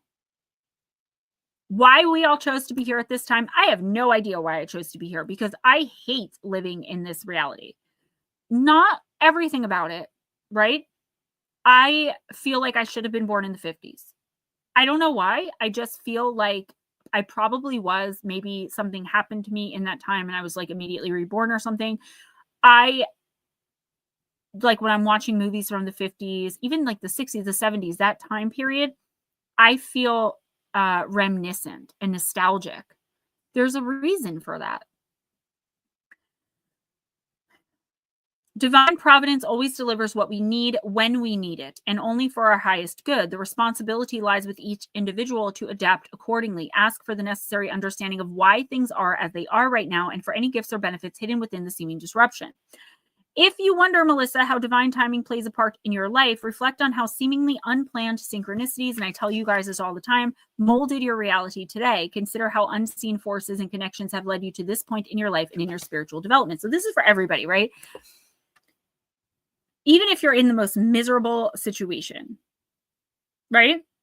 You have to think back to the seed you planted that got you there. This isn't a blame game. This isn't to shame anybody. We all make small decisions every day that we don't realize are going to have a huge effect on our lives. If I didn't go out walking in a sundress on the day it stormed and collapsed in a gutter, my husband may not have found me, right? He may not have stopped and said, "Hey, are you okay? Do you need a ride somewhere?" And we might never have met. And I might not be here. That one decision to go out walking that day, I can't tell you how it changed my life. And I wasn't going to go out because I thought it might rain. This is what this card is talking about. No matter where we are in life, we all made decisions that got us there. because we have free will. But at the end of the day, we will always learn the lessons we are supposed to and we are put here to learn. A lot of us, most of us, thank you, Divine. Oh my God, I'm so excited. Most of us have to learn the hard way, and we have to learn the same lesson over and over and over again. Hard-headed, right? And definitely, a lot of us spent lifetimes together. Maybe not every single one, but we have all met at one point. I guarantee it. I know it. Melissa, what this card is saying is stop blaming yourself for the situation you're in. Stop blaming anyone. You are only responsible, and I said this before, for your own actions, reactions, and responses. Right? Mom, you can't go alone, so we're going to have to discuss this, girl. Whenever you want to come for Cracker Barrel, Jennifer's coming to my house for lunch on Sunday. Okay, so I'm sorry, Melissa. Instead of sitting around blaming yourself and asking yourself, like, why do I keep letting this happen? Why do I keep putting up with it? Why? I get it. I physically see you in a corner with your knees pulled up to your chest with your arms around them crying. And just being like, why? Help me. What do? I can't do this anymore. I can't do this. And then like the mind and body forgets, but the spirit doesn't. And what's going to end up happening, and I don't say this to scare you. Good night, Shelly. Love you. Is that your soul's going to end up splitting, and part of it's going to end up staying in this place. And I don't say this to scare you. I say this because the universe always provides a way out eventually, but you have to be looking for one consistently. I don't feel like that you're ready to move on from this lesson yet, but I do feel like you should at the very least be considering it and looking for ways out. I'm sure you do sometimes, but this has to be a constant and consistent thing.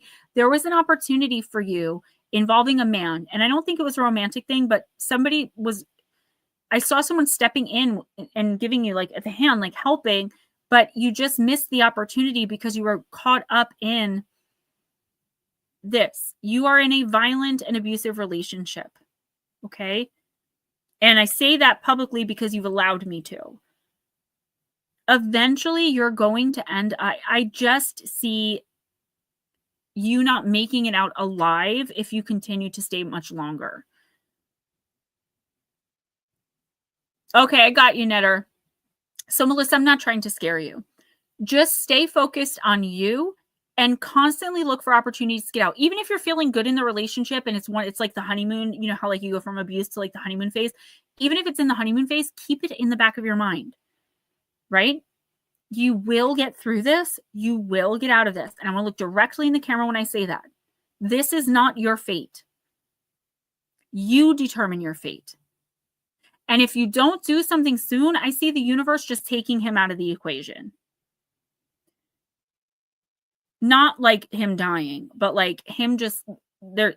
He's going to be gone. So one of y'all has to make a move. I feel like you aren't ready to do it. Neither is he. The universe will step in. Keep asking it to constantly and consistently, no matter how you're feeling that day about things. What's happening to you is wrong. It doesn't matter how nice someone is after they harm you. They've harmed you.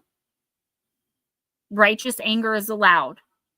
Something's got to give. And what this is saying with divine timing is it's coming. The end is nigh for this abuse, this relationship. Keep looking. Keep asking for it. Don't close your eyes. Don't blind yourself to it. All right? We're all praying for you. Yeah, Anna. Yep. Yeah, Anna, I mean, what? 1 second. Read this because Blue's having problems with YouTube too. Okay, yeah, and Netter had to restart. There's really nothing I can do because I can't. I know. I'm just getting the warning out. Yeah, I'm just getting the warning out. Guys, if y'all have to restart, please do that. I don't want to lose views because YouTube, but I have a feeling it's that the StreamYard isn't running properly. But if I end the stream ends.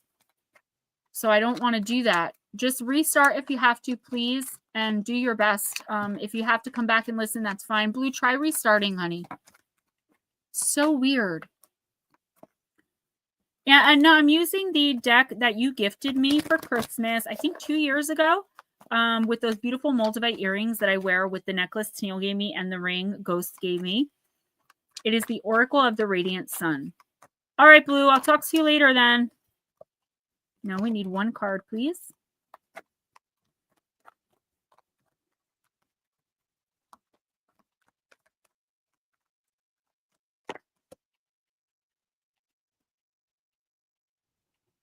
You got card number 7. It's Mars in Libra, I believe. If I got that right, I'm going to be so happy. Let's see. Mercury, Venus, Mars. Mars in Libra. Yes, the card of choice. Yeah, Paranormal Pixie. And I think there's still those solar flares happening. Yes. Right? And yes. I know here it's like super windy. And this doesn't mean your Mars is in Libra, like my Mars is in Aries. It just means this is the energy coming in for the next couple of weeks. Libra is the opposite sign to Aries, the natural sign of Mars. And so this planet sign combination always brings with it strong mood swings. People with this aspect focus a great deal on energy into cooperative and partnership work. They appreciate the company of energetic people and throw themselves into group projects with enthusiasm. They play by the rules and expect the same from others. The competitive nature of Mars combined with the diplomatic qualities of Libra means that the people this card describes probably enjoy a good argument just to release the pressure. Though they like partnerships, Mars Librans do, however, unconsciously see themselves as the boss on a very competitive level. They tend, in fact, to pick themselves sparring partners. Mom, I think this summer we should just say F it and go to Louisiana and do the ghost tours for a couple days. We should talk about that and like really discuss it. Sorry, Aunt Edna. They tend, in fact, to pick themselves sparring partners. As long as their chosen ones know the rules of the game, all is well. But if they don't or they don't play along, this ride is going to be a stormy one. As with all matters of balance, once the scales are tipped, there will undoubtedly be a great deal of swinging back and forth in every activity these personality types embark on. Many Mars Librans' actions are taken on impulse where they concern others, and people with this planet sign aspect must be prepared to make a few grand mistakes. Tact and diplomacy may come a little harder with the red planet in this sign, but are more likely to succeed in the end. So this is your energy for the next 2 weeks, Aunt Edna.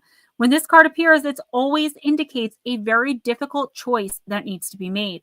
Events, a deliberate change of direction, a business merger, choosing between two partners, or diverse business options. I feel though like this is just you. Again, like when we were talking to Deb about Skyla, this is the lesser of two evils.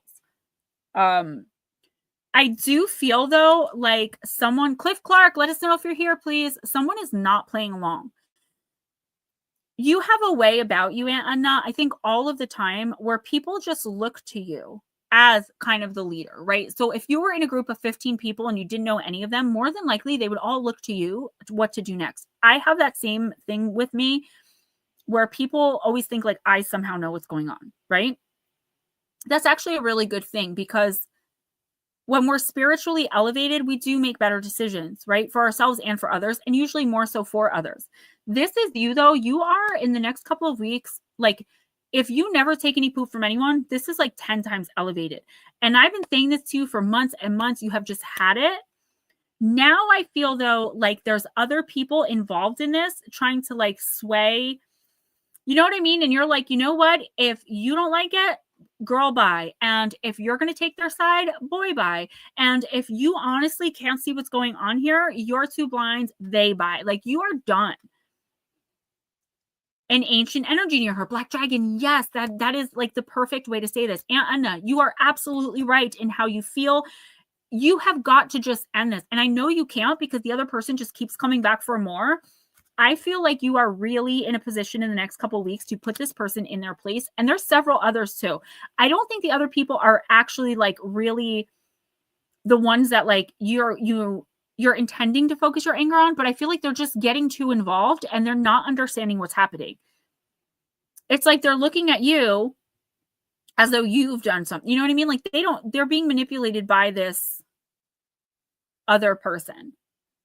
Let them be. Like at this point, you don't need any of it. Okay. You need to focus on your own spirituality right now and your own spiritual elevation to get yourself physically feeling a little better. Oh no, Deb, it's a great one. It just means like an ancient soul, like from the spark of creation. I think a lot of us are from that same spark. So you have a soul family, a soul group that you'll travel with throughout lifetimes. And you may meet in passing in one lifetime. In the next lifetime, you know, I'll be your sister. The next lifetime, I'll be your brother, your dad. Like, that's your soul group. And that soul group, even when you go to the other side, that'll be the group you're with. That's the people, like, some of them hang back to watch others in their soul group and guide them.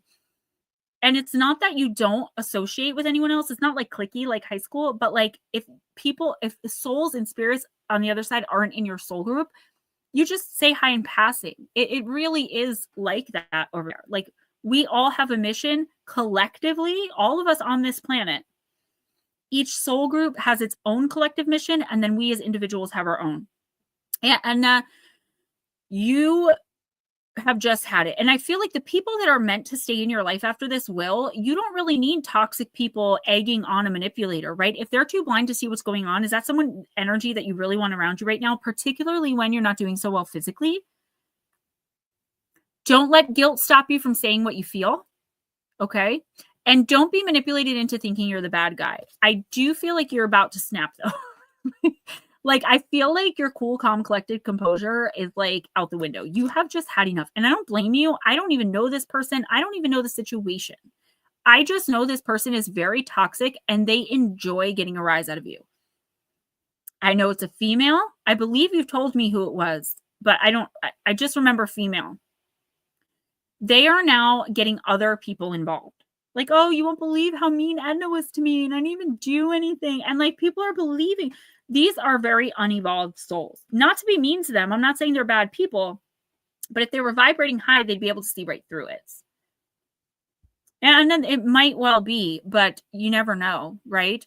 I think Mark you get to choose. It's never like your last one. You can always do more. The harder your life is, the more evolved your soul is, because that means you are trying to learn as much as possible to become more ascended. That's why I always feel like this might be my last life. Like, I have never, if I wrote a story of my life, it would be a New York Times bestseller if I could just get people to read it, right? If I can get my name out there and write my life story, done deal. I'm a millionaire. Sometimes I tell Netter stories from my childhood just to like entertain him. And he's always like, you make me feel so much better about my life. He's like, because if you survived that and you can smile and help people, he's like, I am going to be okay. That's what we need to do. We're part of the same soul family. 99% of us in here, whether you're here every week or not, we're connected. I hate sometimes that we're connected this way and I can't just walk across the street and see one of y'all or call you up and be like, hey, I'm coming over. But it is what it is. This is the lifetime we chose. And this is the relationship dynamic that we all chose. I honestly feel one of the only reasons I'm here in 2025 is because I was meant to do this and learn a lot from it. Because otherwise, like, I cannot stand living in this time. I can't stand the politics. I can't stand none of it. I really feel like I belong in a simpler time. I always have. Mommy, did you see my shirt? I'm so excited. I'm getting a hoodie of him looking down and playing the guitar in his striped sweatshirt. It's my future ex-husband. He died before we were able to make our connection, though. Who's next?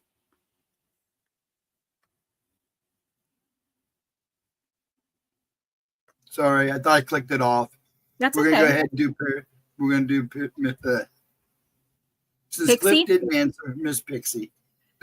Mark, good night, sweetie. Keep me posted on your journey. Remember, even if I don't answer you right away, I do read all texts. I eventually get to emails. Thank you for reminding me. Sometimes you have to. And I am interested in your guys' journey. You know, I'm just not very talkative. I'm always distracted by something. I've got madness, just like everyone else does. So be patient with me. And once I can make enough money to get like a team, things are going to be so much better for all of us. Because I'm never going to forget the people that were here for me when I was basically a nobody.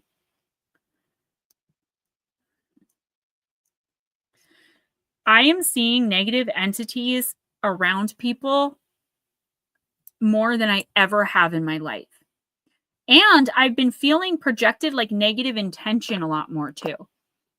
Like just being around someone and knowing their intentions aren't pure. That used to happen like once in every 50 people I met. It's happening all the time. Are you okay? No, I mean, not me. no, I mean people like in I know. passing. You know how like normally it's just Tell me like a about it. hello. I'm getting like people leering at me and glaring at me, and like I can just tell what they're, you know what I mean? I've never felt that so much as I'm I just have last year. as much as I have seen lately going out, and I go out every day, just about, well, except for the last couple of days. I would not wish it on you because I see the It's stuff. bad. It's It's bad. horrible out there. It is horrible out there. You guys don't know like what people like us who can see. It's really bad.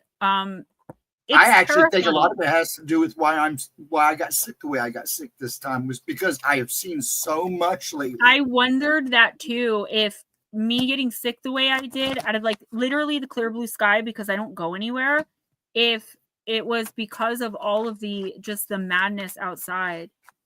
Kelly, we never should. It's hard not to sometimes when people have done such horrible things to one another, but the more you can rise above that, and it's not that you have to wish them well, even just don't wish them anything, right? They don't exist. I figured I'd be traumatized. Deb, you were opening up a lot more. Mike J. Guys, listen, if you want a reading, let me know. We have plenty to cover readings, okay? That's what it is too. The energy drain of all of it, makes us vulnerable. I was going to pull a card, but I guess that wasn't the right one. By the way, Mike, let me know if you want a card, because you're coming up here a little bit too. And so is Andrew. Yeah. If you want one, let me know. Deb, I don't mean to be mean, but like I said from the very beginning, that is your potential future child. I don't see that connection to anyone in your home. Not like to put your business out, like to be mean. I only see his connection to you, which is a little strange. It doesn't mean it won't be your child with your husband. It's weird that there's no cord with him, just you. Which I think I did tell you that. Oh, okay. Miss Pixie, you got the Violet Angel, which is perfect because you are a purple Violet Angel. Card number 23, my favorite number. Breaking Dawn. This beautiful angel appears when something new is on the horizon. She's the color of dawn, and she waits for you to become aware of these wonderful possibilities. So again, we're talking about what? Opportunities on the horizon.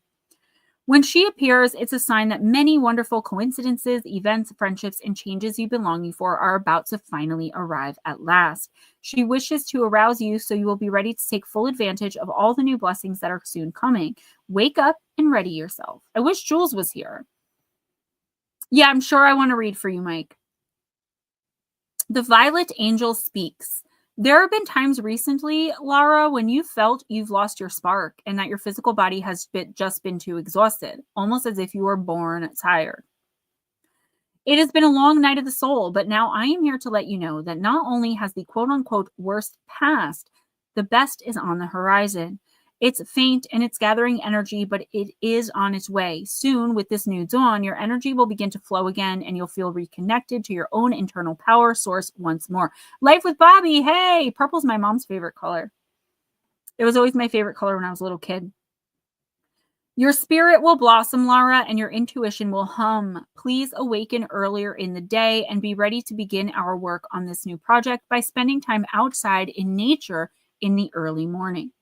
Divination message. With fresh hope after a difficult time, something new breaks through and shows evidence of its approach, and with it, your new reality. You have good reason to feel optimistic, cheerful, and like something has changed on a permanent basis. You're on the verge of a new day, and it is in these delicate and faint beginnings that something strong and bright will come. Do not wish it to hurry up to the brightest part of the day. Enjoy this tender new birth of a time when you have long hoped for. Gratitude and awakenings, early rising, and trying new things are all on the agenda when this beautiful violet angel of spiritual new awakenings flies into your life. Nut slap! This is spiritual renewal, and I know you've been waiting for this, right? Like, you've been waiting. By the gods, I'm ready. Yes, you've been waiting for kind of a reactivation, right? You fell off a little bit, not in a bad way. I'm not trying to say anything negative. You're beautiful and I love you. But I feel like spiritually, you may not feel as aligned as maybe you did 2 years ago, right? Something shifted in 2024 for so many of us, right? This is you shifting back and doing even better. I've been telling you for months and months, possibly even the last year, that something big for you is on the horizon. It's a big opportunity. Hi, Shauna Dunton. Yep, that's our nut flap. Something very big is on the horizon, something that's going to really bring your ability and you out into the open. The aha moment. It's coming. It's not coming tomorrow. It's not coming later today. It's coming in about 2 to 4 weeks.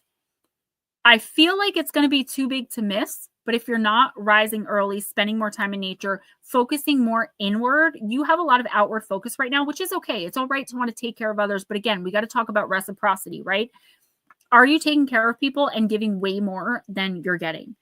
Or are you matching energy? Once you get the courage and bravery, because you're a sweetheart, right? And I don't mean you're a pushover. A lot of us are pushovers or are trying to get out of being them, right? But it's not just you. So I'm not saying anything, again, negative about you. I feel like you have to find the courage and strength from within to match energy and not feel bad about it, right? We all always feel guilty. Like, just for an example, like when I was sick and then my husband got sick, I immediately was not in bed any longer. I was walking around with 103 point something fever, trying to make him soup and make sure he had medicine and, changing the sheets on his bed and then taking his temperature. Like, he didn't ask me to do any of that. I just felt like it was my job to do it. I'm the woman of the house, right? And that's not a good way of thinking, because if it's not reciprocated, and I'm not saying it's not, but if it's not reciprocated, then I've expended and expelled and wasted all that energy. Yes, I did some good deeds, but when are they given back? So I feel like you need to, yes, focus more on Laura. If somebody asks you for help and you're in a position to give it and you want to give it, that's fine. Stop giving away so much of your energy for someone or several someones or something that is not reciprocating in the least. You have an energetic, a human straw around you, girl. And I think you know it, but you feel like I just said, like it's your job. No. Match energy. And the quicker you start matching energy, getting up early, working more in nature, this opportunity, I don't know why I keep seeing this for you, but I see you like blowing up. Like it's just such an amazing thing that's going to happen in your life. I don't know exactly what it is, but I just see you like, it's a beautiful energy. It really fills me up. Please stay. I want to see what this is. Like, if for nothing else, I really want to see what this is for you. I do feel like it's going to be a dream come true, even a secret hope, maybe that you've never even talked about, that the universe is going to bless you with, because it knows your heart. But you have to prove that you're strong enough to deal with whatever comes with it. And I feel like there's going to be a lot of surrounding this beautiful blessing is going to be like a lot of manipulation, lies, things like that. And you need to be able to stand up for yourself in those moments and match energy. And that's what the universe is waiting to see you do. It's a new dawn. It's a new day. And I feel good. Bless you. Who's next? You are a blessing to me. All of you are. Who? Netter? Yep. Okay, he's back. Are you okay? You look like you're about to pass out. No, I'm good. Okay. I think we're ending soon anyway. Well, we're getting there. Netter, I'm going to use the Ancestor Spirit Oracle cards. Guys, please don't forget, if you can, donate to PayPal and Cash App. I do appreciate it. And by the way, now you know how I feel when you were on Friday night so sick that you could barely sit in a chair. Now you know how I feel. I didn't realize how sick I actually was. We went for 4 hours that night. I didn't realize. I was like, okay, I'm sick. Like, I've got a little fever. My fever ended up hitting like 103.7. Everyone in the house ended up at like 103.7, to the point I actually spent my last $40 on a thermometer because when I was taking their temperatures, I thought the thermometer I had was broken. Because I'm like, there's no way their fevers are this high. There's no way my fever is this high. And I told you I hit it. So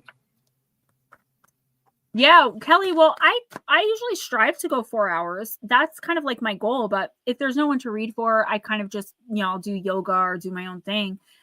Plus now every Saturday until the last Saturday in February, my son has basketball very early in the morning. We have to be there at 8 o'clock. So we still have to get up as though it's a school day. But Sunday, my husband takes him all day and he rides his dirt bike and they go to work and they do dad and son stuff. So I get to have the day to myself. I don't usually work or anything on that day, but I look forward to my Sundays for sure. But I was sick, Kelly. I had when I got off, I had 102.9 fever. This was 3 weeks ago, the 20th, actually, because I remember it was RJ's last day of school before break. All right, Netter. Okay, I pulled too many. Somebody asked me in my comments today if they could be a moderator for my channel. They said they adored me. They've always been a subscriber. As a female, always will be a subscriber. They think I'm beautiful. They would love to moderate my channel. I don't know what that means. I was like, basically, you mean if you're a wrench, you're a moderator. It's just somebody who oversees the channel, make sure everybody's I was right. I told her, I said, email me because I think you have to come into one of my streams in order for me to be able to do that. Right. Nomeo, do you want a card? Oh, geez, Aunt Anna. Yeah, Melissa, Nicole, you did. And this was your card? And I have the timestamp, so I'll put it in here for you, Melissa. Well, guys, my boys, Nutstop's like, never let anyone be a mod that asks to be a mod. Probably a prank. No, actually, this person, she has been with me for a long time, and she does comment a lot. So I can't say I know her. She doesn't come into the live streams, but I know that she's not a troll at the very least. So I told her to email me because I want to get to know her a little bit better. Because it was kind of a weird request. I had a great week for comments. Did you guys see my Facebook? Everyone was telling me how great I am, how beautiful I am. They love my hair. And I'm like, whoa, where are the trolls? What is going on here? They love the pink wig. All right, Netter, you got spirit guides. Big surprise there. Insight, guidance, and purpose, sir. Melissa, there's your timestamp, honey. 1:14:30. All right.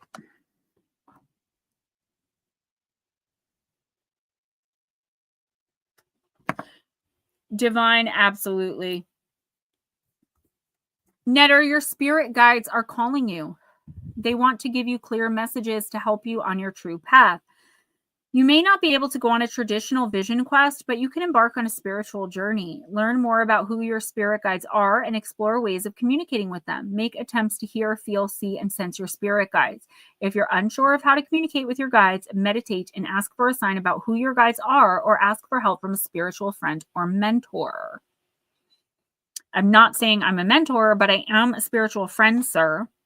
I'm going to check you head to toe, not in a bad or dirty way, for attachments when I see you face to face. Because I'm telling you, the minute I give you a hug, hello, I'm going to know. There's something going on with you. Divinatory meaning. It's the right time to connect with your guides. You are ready now. Don't be afraid because your spirit guides are already guiding and protecting you. Pay attention to any object you feel drawn to, such as a crystal, a rock, a feather, which you can keep as a spiritual talisman. If you find a special item, keep it safe and use it in your spiritual practice. I'm going to bring you something. So, well, you're a Sagittarius sun. All of y'all are as sensitive as a cinder block. I know this because my dad, right? My dad is the only reason I get along with Sagittarius men. I'm just saying. He drives me up the dang wall. My mom and I, she's a Cancer, I'm a Pisces, my best friend in the world. Like, I can literally tell my mother anything and not feel any shame, not be embarrassed. Like, I can talk to her about anything. My dad, I can talk to him about anything, but he has this way of like just waiting for his turn to talk. Right. And Netter, start meditating. Even if you can't do a proper or a real quote unquote meditation where like you sit and clear your mind, because I know that's really hard. I can't do that either. You have to find a way to spiritually connect. You are so disconnected right now, which is one of the reasons you're feeling very lost, despite making the huge changes that you made, that you were destined to make, that you needed to make. Life with Bobby, I definitely believe that. You're still feeling very lost, and that's because you've lost your spiritual connection. You had it for a little while there when we removed the grave robbing situation, when we dealt with that. I feel like you were doing really good for a while because we reconnected you. You have to do some automatic writing. Keep one of the crystals I gave you. I think I sent you a couple. If you have any rose quartz, not black obsidian, black tourmaline. I know I gave you black tourmaline. Even if it's a tiny little piece, keep it with you. Do automatic writing and call out to your guides. Don't just accept any old, it's like using a Ouija board. You have to just profess like you only are asking for love, light, and peaceful spirits. Nothing negative can attach to you or connect with you.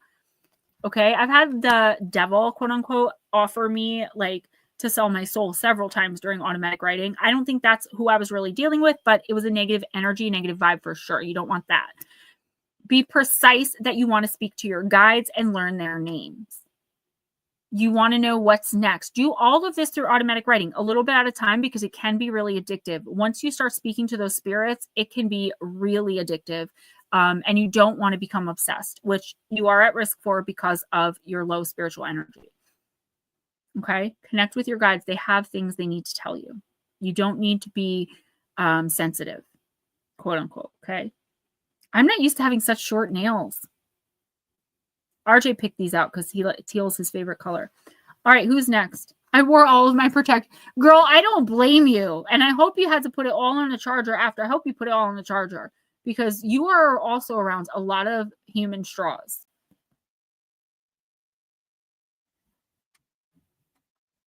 Oops, I did it again.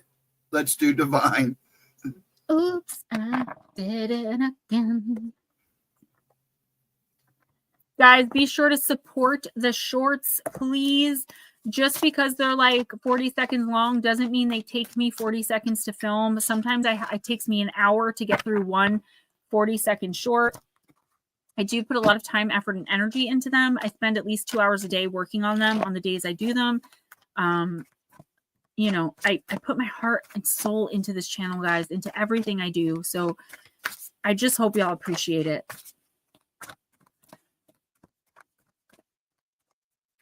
Recording the game.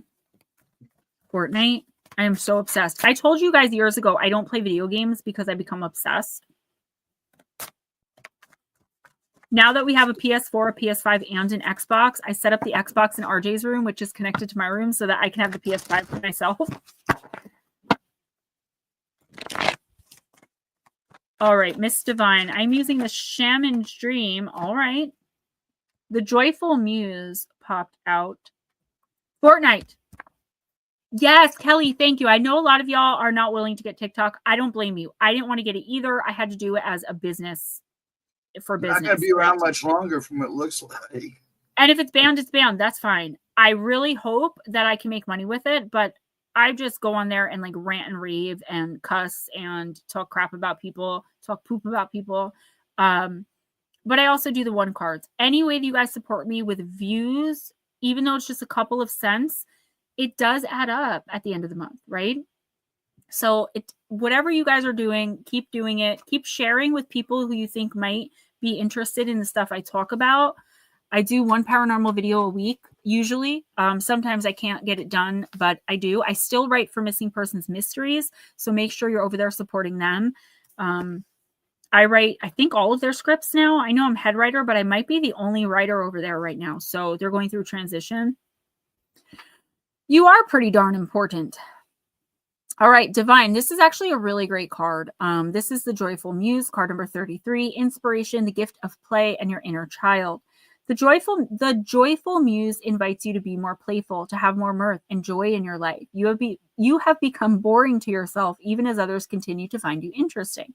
Circumstances have dulled your edge, and it's time to change. Not the things around you, but your own insides, your attitude. Blow a morning kiss to yourself in the mirror. Smile to a stranger. Smile at a stranger. Wink to a child. Be mildly but elegantly inappropriate. The joyful muse is a source of inspiration, a wild and disruptive feminine force that compels you to invite more pleasure and delight into your life. Give yourself permission to be mischievous and find the humor in the tragedy while careful not to become frivolous. The power of this muse will shake up everyone around you and invite you to create beauty and grace out of the pain and tragedy you perceive in areas of your life. The joyful muse often comes at a time when darkness prevails and the future seems dour or bleak. Embrace her gifts, being playful without being too silly. Invite the child inside of you to come out for a play date, and he or she will help you to return to your innate innocence, the place of quote unquote, never been there, never done that, even if it is the same routine you wake up to every morning. No, Smoochie, don't ever wish that, please. They disrupt everything. And I'm a human being with feelings, so. Really? You can't view them on your phone? That's so weird. When I send them to you, though, you can watch them. All right. Divine, this is a really simple message. When I pull this card, it's kind of frustrating because the message is you need to have more fun. You have become you didn't do this on purpose. Obviously, it's because of circumstances that have happened to you. You become so laser focused on your goals, and that is great. You're achieving all of them. I'm so proud of you. You're amazing, and you're an inspiration. However, you have forgotten how to have fun. I know sometimes I'll sit here, like, I love my kids more than anything. If you're a parent, you understand. It's this insane love, especially when you're soulmate connected with one or more of your children, right? But I look at RJ sometimes and, like, I just don't want to play. I don't want to. It's not that I don't want to spend time with him. It's not that I don't like playing with him or being around him. I simply don't want to play. So I spoke to my guides about this, and they're like, Gems, that's because you forgot how. You forgot how to relax, let go, and have fun, right? Divine, that's your message. You forgot because you have had to be the one bearing the burden of responsibility for so long and, bringing money in, providing a roof over your daughter's head, all of these things. But in that, you've forgotten that you're also a human being who deserves fun and happiness and just joy. While I am talking about joy in the simple things, a beautiful sunset or a sunrise and your daughter's laughter and making her happy, what is making you happy outside of being a mom and a provider? Go ahead, because I'll wait. You have to find things outside of your titles that make you happy and that bring you joy and peace. And nobody else has to understand them or be a part of them. Or if your joy is being out in a group of people, go do that. You have to make time for yourself. You are not allowing enough time for divine. I make sure I have Fridays off, so I have 3 days with my daughter. Sometimes I'm uptight, so it makes sense. Yeah, and I feel that way too. Like, I'm just so irritated by the tiniest little thing, and I don't mean to be because, like, I love it. Obviously, like, my son is everything. I can't wait for him to get off the bus. And then once he does and he wants to play, I'm like, yep, I don't want to. I forgot how. So I've been going out of my way to play more with him and, like, forcing myself, and now I'm having fun. That's the simple joys. Now I want to go out and start doing things that I like to do just for me and maybe by myself or with one or two other people that get it. I don't have a lot of people in my life that get me, right? At least not in my immediate area, right? My 6-year-old definitely does. But most people that I'm physically in contact with that I see, they don't understand me. They either think I'm weird. They turn me into a sideshow everywhere we go. Like, we'll be out to dinner and then they're like whispering. They're all look at me and they're like, you can see spirits, right? And then I become a sideshow. They don't mean to. I'm just interesting, I guess, to other people. I would be interested in me too if I knew that. But I'm finding a way to be around people who just accept it and don't bring it up unless I bring it up, right? I have found a few people like that. I don't spend enough time with them, but I need to. And that is the message for you. I totally understand this card. This card has never been that message before. This card has always just been get out, have fun, do something crazy. So this is a very important message for you to hear because for the 100 times I pulled this card in 4 or 5 years, never had that message pop through on it. So, because I know when it fell, I was like, oh, the just have fun card. There's like 3 of them out of all the decks I have. Your message was have fun, but it was a lot bigger than that. So I hope, and I cannot wait to get those gifts. Let me tell you, I'm so excited. Who's next? Mike J, Mr. Behold.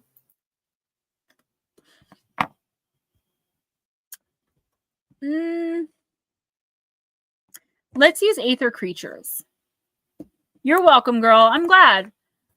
I love giving you guys the messages. It means a lot to me to be able to help. And I just want to do that for a living. Like, I want to open the spiritual retreat on the beach so that people can come and like get closer to their guides. And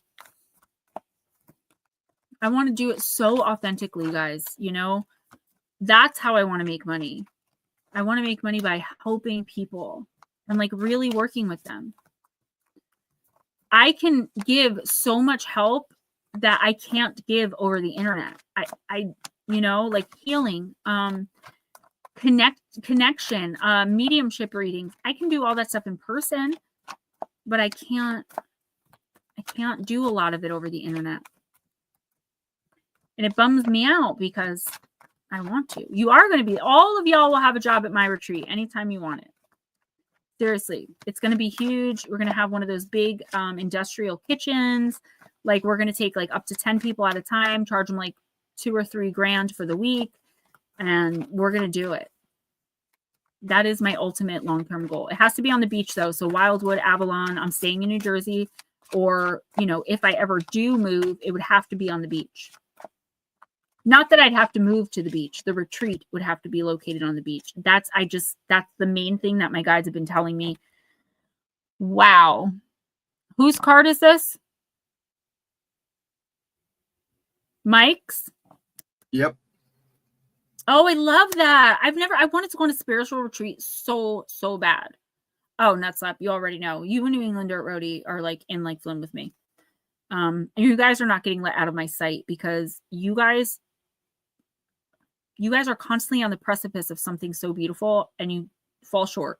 Not your fault. It's just where you are spiritually. I just want to be there when you guys move into like your vibration. Mike, this is amazing. Right? You got the Phoenix in the upright position, card number 37. Yeah, well, Smoochie, I don't want to talk about that in here because I am pissed off. I was talking about it on TikTok. This is what happens when DEI gets involved with politics. So, just saying. Card number 37. Okay. If the Phoenix has flown to you right side up, Mike, combustion is necessary for the new and improved to take its place. The metaphysical meaning of the Phoenix appearing right side up is, quote, the bird is ready or is meant to combust at this time, end quote. It comes with the truth that destruction, just like creation, is a necessary part of existence. What is the bird in this scenario? And Smoochie, I wasn't trying to be rude to you. I get so, if you were on my TikTok, you'd understand. I called someone an insufferable mother effer today over that wildfire. So sensitive topic. And I said the whole F word too. Most people feel, Mike, that destruction is lost, but from a more objective perspective, nothing can be destroyed. It can only change forms.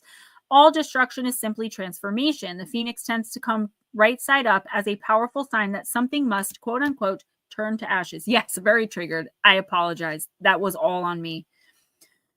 So the new can take its place. Many times it comes as a powerful force into the lives of those who are resisting that reality. If this is the case, ask yourself, Mike, what am I trying to maintain and keep the way it is or the way it was? And why am I refusing to let combustion take place? Hey, Paradox! People tend to look at their life in terms of negative destruction. For example, if a relationship ends, they may say, my relationship was destroyed. From that perspective of the Phoenix, the combustion of that relationship can do no other than to give rise to a new relationship, either a totally new relationship with the same person or a totally new relationship with someone else. In this way, your relationship life has been transformed, not destroyed.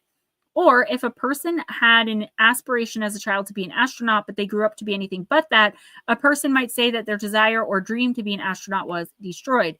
In reality, their own life experience most likely transformed their desire into desiring something else. I know you do, Smoochie. It's okay. I just didn't want you to take me wrong. It is a soft point with me. Their aspiration has been transformed, not destroyed. It takes great bravery to be a willing participant in the process of being fired so you can be born again, or watching something turn to ash so something new can spring forth. But this is bravery that the phoenix has come to give you in your situation. Mike, what will it take for you to choose to let the bird in the current situation just turn to ash? After all, the new thing that will inevitably take its place is what you've been asking for all along. So, Mike, you've got a decision to make, sir. Listen, there is something in your life that you're holding on to for dear life that you know is like not really that good for you. This is being comfortable in a bad situation. Again, the theme tonight, choosing the choosing the lesser of two evils. Blue Crossroads, we can use that. You're in, you're hired. I pay you to start at minimum wage, you know. No, we're going to be making tons of money. I got y'all. Mike, there's something here that you're like, you know, it's not right. You know, it's not good for you, or you know, like it's just not for you anymore, but you're holding on to it because you don't want to hurt someone else, or you don't want to upset anybody, or you don't want to have people looking at you funky, or, you know, deep down inside, you're just comfortable in whatever this is. You have a decision to make. The universe is offering you a complete and total transformation of whatever this not that great situation is, but you have to make, right? You have free will. So the universe can't force this on you. You have to make the choice to start moving ahead in a different way. I'm just going to use, I know you're happily married for like 30 some odd years. I'm just going to use your marriage as an example. No shade. You say you've known for a while that like you and your wife are not simpatico, right? Say like, you know, she's seeing someone else, and even though you're not seeing anyone else, maybe you're interested, whatever. But you're both staying in toxic situation because it's easier than splitting everything down the middle, you going this way to her going that way. It's just easier. The universe is saying, stop taking the path that's easier. That's not you. That's not who you are. And that's not what you normally do. In this situation, though, you're doing that. And the universe is like, fine, you can do that all you want. But when you're ready, there is everything you've ever wanted in this area of your life above and beyond that. But you have to use your free will to make the choice to move on from whatever the toxicity or negative thing is. It's not good for you. You know it's not good for you. The other person and or people involved know that it's not good. It's time for you to be the one to step up and say, look, this has got to end. I'm done here. This could be with work, a kinship, a friendship, a relationship. It could be literally anything. Take it as it resonates. And if you don't know what I'm talking about, within the next 2 weeks, you'll start to understand that something is not for you. Then you make your move. Everything you've ever wanted is right around the bend of this. But you got to be the fool. You got to take the leap of faith. You got to go through the tower moment, jump or be crushed, and then transformed, meet the devil. You're handed the world. That's the journey of the fool. And you are right now the fool. Not in a bad way. Who's next? Yeah, Kelly Lewis, if she's still here. Good night, Miss Divine. Love you. Kelly, are you still here? She should be, because she always wants to come in. Yes. And she can't get in a lot of the time, and I forget to send her the link. Give her a minute. All right, who's next? No, she's there. Oh, okay, I see you. I'm on a little bit of a delay because I'm not watching on YouTube. Kelly, I am using the Fairy Forest. Guys, these readings are covered by the generosity of your friends in this stream. I appreciate all of you coming in, liking, leaving a comment that's 7 characters or more. No problem, Kelly. It's fine. There's always a delay anyway. That's why we usually give it a minute or two. Also, donate, PayPal, Cash App, as much as possible, I guess. Shoot for the stars. 30 years ago. Aw. You probably met us 30 lifetimes ago. Nutslap, you're on deck. All right, Kelly, you got Selu. Vitality, health, and energy. Wonderful card. Beautiful, beautiful, beautiful. Card number 27.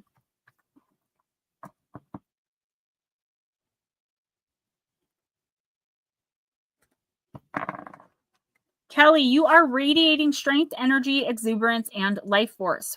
The kind that emanates from within, giving you an energetic force field that others respond to, but within which you dwell, radiant and well. with every day, every heartbeat, every conscious moment, including all the wise decisions you have made on behalf of your own well-being. You are beginning to develop lasting strength, and your energy is potent, a force, and a presence. This card can also signify that it's time for you to truly take your well-being seriously, to connect deeply and respectfully with the body, to reshape it, reclaim it from all the cultural biases and all of the voyeuristic judgments we are all subject to on a daily basis. It's time to develop support networks where your mind is valued and healthy relationships are nurtured, developed, and sustained. You must also do the work, sweat, and discover just what you're capable of. And be sure to also change your nutrients, enhance the food you're eating. Be sure to eat well and acknowledge any unhealthy eating patterns you may have developed to self-nurture and comfort. All of this dedication and self-love will pay off in marvelous ways. You will radiate so much good, shining well-being that you will draw to you like-minded people who support this journey and attract more vitality, good fortune, and love. And that reminds me, I have a bag of chips here. So, I brought RJ a case of barbecue Lay's. Cost me $25, and he decides they're too spicy. I love them. I eat like 3 bags a day. I know I'm a fat butt. And I love that. Because I do it too. I have to watch because I have someone listening, trying to catch me saying something negative. That's why I don't spill as much as I used to. But you guys trust me, and I take that really seriously. That's why if you hear me talking about something personal to someone, that's because they told me I could. Heather's like, no, you're not, chimes in. You know, it's funny. And Kelly, I'll be with you in 1 second. I read a quote today from Bruce Lee, and it said,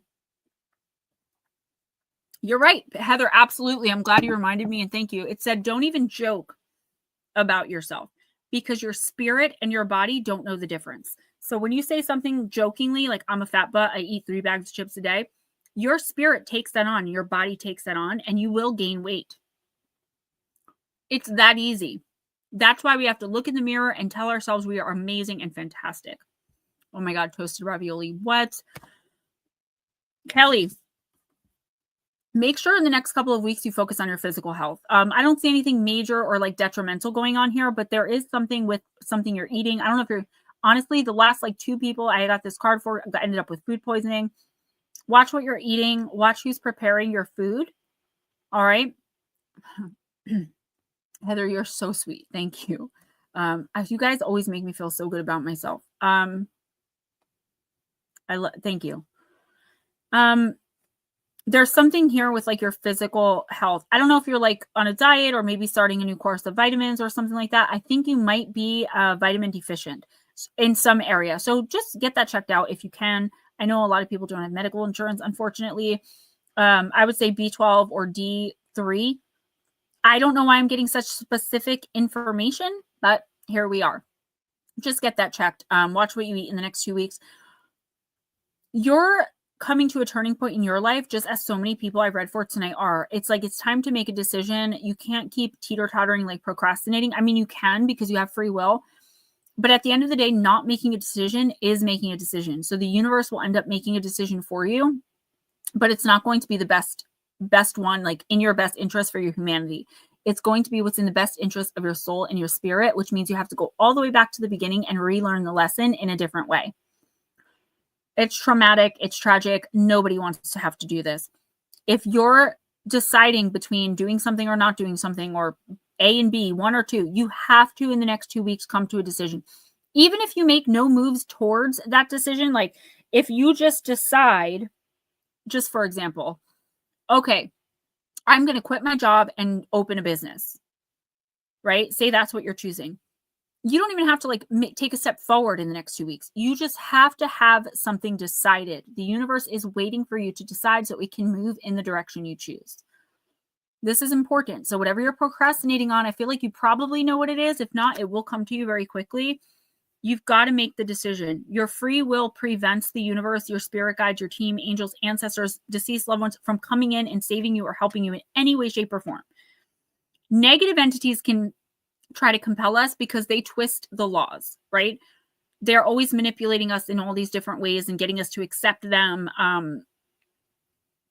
Higher realms don't use trickery. right? They follow the universal law, the spiritual law. And the law is they can't get involved. Watch what you're eating and check your vitamins. I remember I kept telling Tennille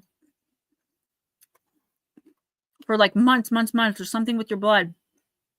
She kept going to the doctors and they kept telling her, we don't know. And I was telling her, dude, it's your blood. There's something with your blood. She was severely anemic.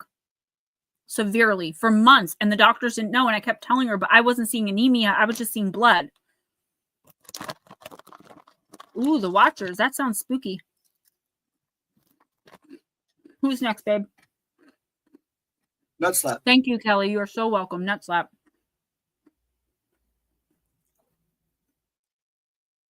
Nut slap. I'm going to use Magic of You.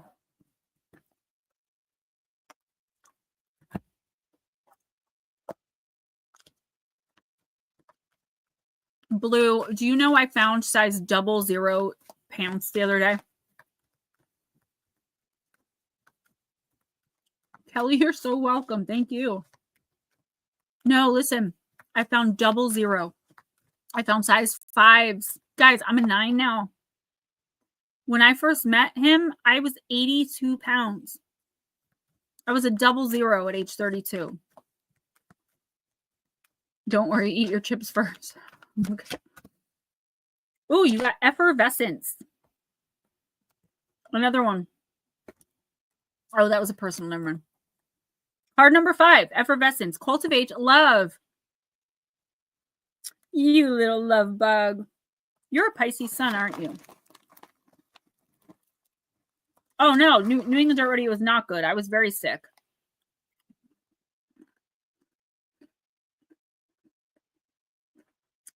I would like to lose weight, though.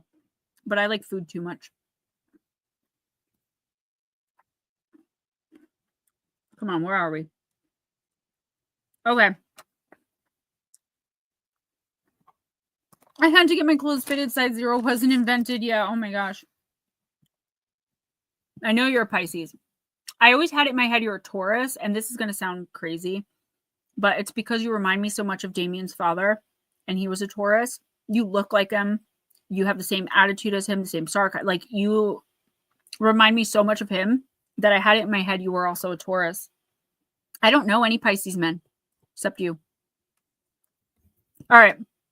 Love is budding, blooming, and blossoming all around you, nut slap. The energy of new love helps all things grow, not just romantic relationships. The potential for love is limitless right now. All blocks and obstacles are lifting, and the way ahead is clear. Be confident, optimistic, and joyful. If you have drawn this card at a time you're feeling lonely or disillusioned by love, it's a sign to cultivate love in other areas in order to infuse the arid part of your life with nourishing passion. The more love and joy you can feel in pursuits and aspects, the more this energy will flow into the areas that you feel are lacking. The maiden contemplates the beauty of her life. Her white dress denotes purity and simplicity. Its hem is dipped in violet, which confers spiritual enlightenment. She senses a sweet energy of love and optimism bubbling up and blooming. The green hues of spring and newness form a halo of light around her. She is growing. So I'm not touching that one. Paradox. So this isn't necessarily talking about romantic love. It's talking about romantic love in the long run.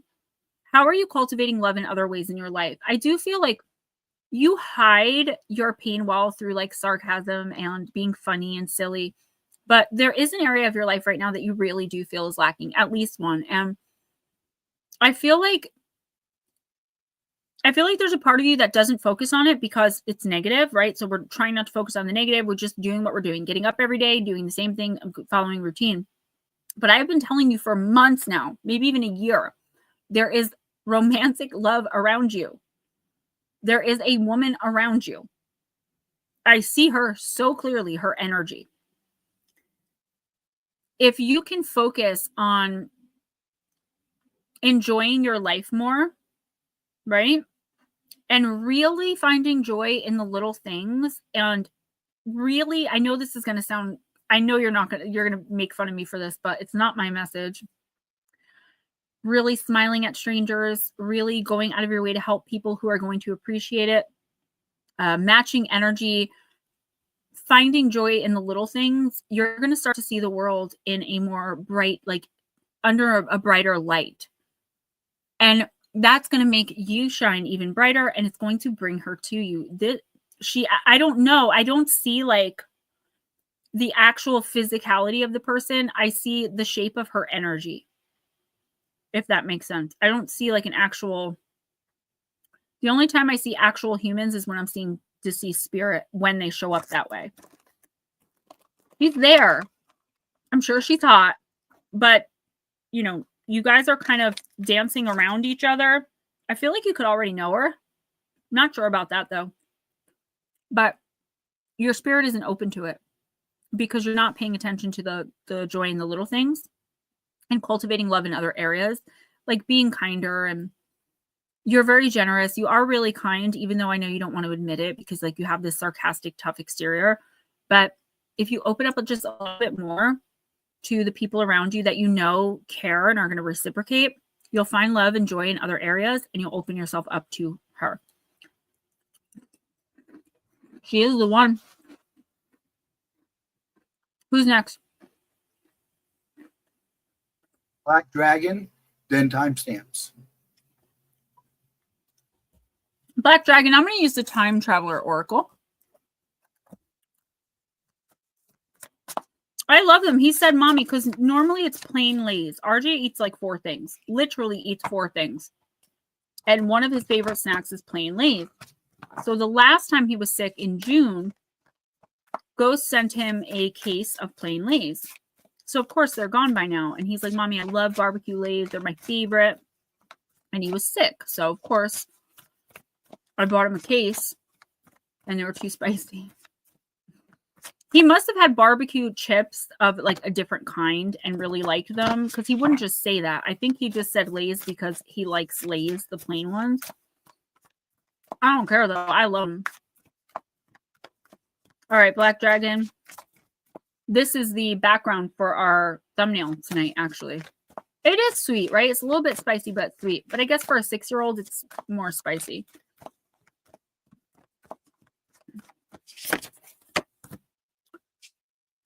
Black Dragon, you got card number 29, the card of peace.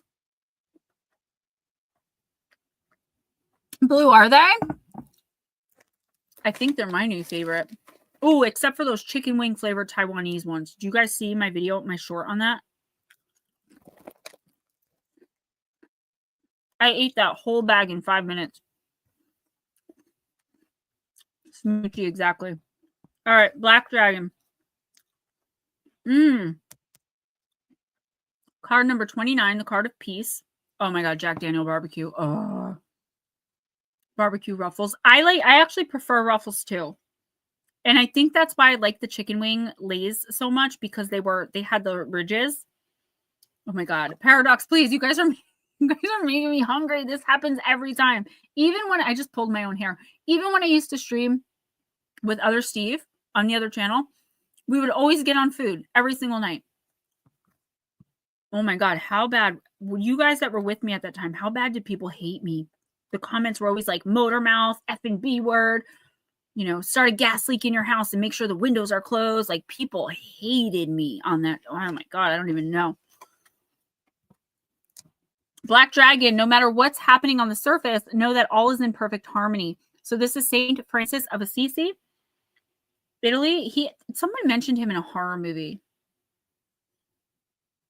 Okay, Smoochy. I didn't read for you either. Everything is flowing smoothly and effortlessly as it's meant to be. Peace transcends fear, rises above the illusion of separation, and connects you even more to the Creator. It's the awareness that everything is unfolding according to divine timing. True peace isn't static and boring. It's full of grace, enthusiasm, and vitality. Black Dragon, serenity isn't something that you need to seek or try to attain. It's already within you. Remember that you can choose peace in any circumstance, even when things around you are chaotic, confusing, or irritating. Breathe deeply and fully and simply choose peace. It can be that simple sometimes. If finding serenity is a challenge for you, spend time in nature. It's the universal balancer. Simplify your life and clear clutter. Cherish your animal companions. Take care of them, and they will care for you. Blue Cross Roads, you're killing me. So, Black Dragon, this is actually a really great message. the universe is telling you, like, whatever this is that you're worried about, and if you're like, Gems, I'm not really worried about anything, because I kind of get that feeling off you. See how it resonates, because there's something here that's like you might have a little anxiety about, or you're like worried about how it's going to turn out. This is the universe saying, keep doing exactly what you're doing. Things are going as they're planned, even if they seem a little messy or a little, you know, if you're unsure of certain things. I don't feel like you have a hard time finding peace. I know that doesn't resonate with you. I just feel like there might be a situation that pops up or that's already going on that you're like, ooh, the universe is like, don't get involved in it. You know, you are where you're supposed to be. Is everything perfect? No. Is it ever going to be? No. But you're where you're supposed to be. Don't get involved in other people's mess and drama. Let them sort it out the way that they sort it out, right? We're matching energy. 2025 is going to be about matching energy. So Smoochie and Paradox, I did not read for. You guys are the only two left. If you'd like a reading, we can cover it. So let me know right now. Then we have Batmom, KC, and Lotus.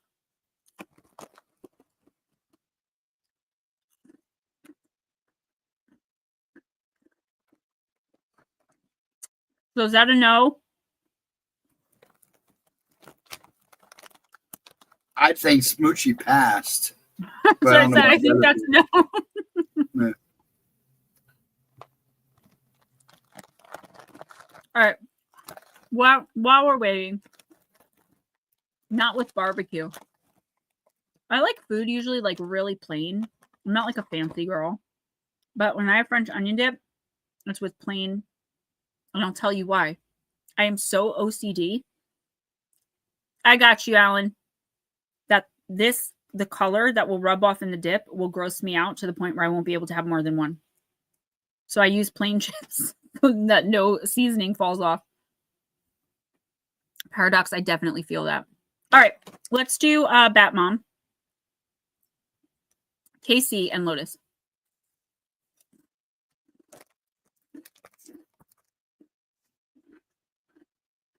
I'm bad. I'm telling you, Nutslap. You have no idea. Batmom, this deck loves you. Dark Goddess. It'll gross me out. If we were sitting there eating this together, I'd be like, yo, get that coloring out of there. Get a spoon. And I make you spoon it out. Just like I love mayonnaise, but I cannot wash anything with me. Like, because it sits and it turns yellow. My husband, like, he knows if he makes tuna or something in a bowl, he has to take a paper towel and wipe the bowl out so that the mayonnaise isn't stuck on it. It's the little things, man. All right. I need to do some yoga. Double dip the chip. Do you see that, Seinfeld? All right. Batmom, you got Earthuli. Prosperity.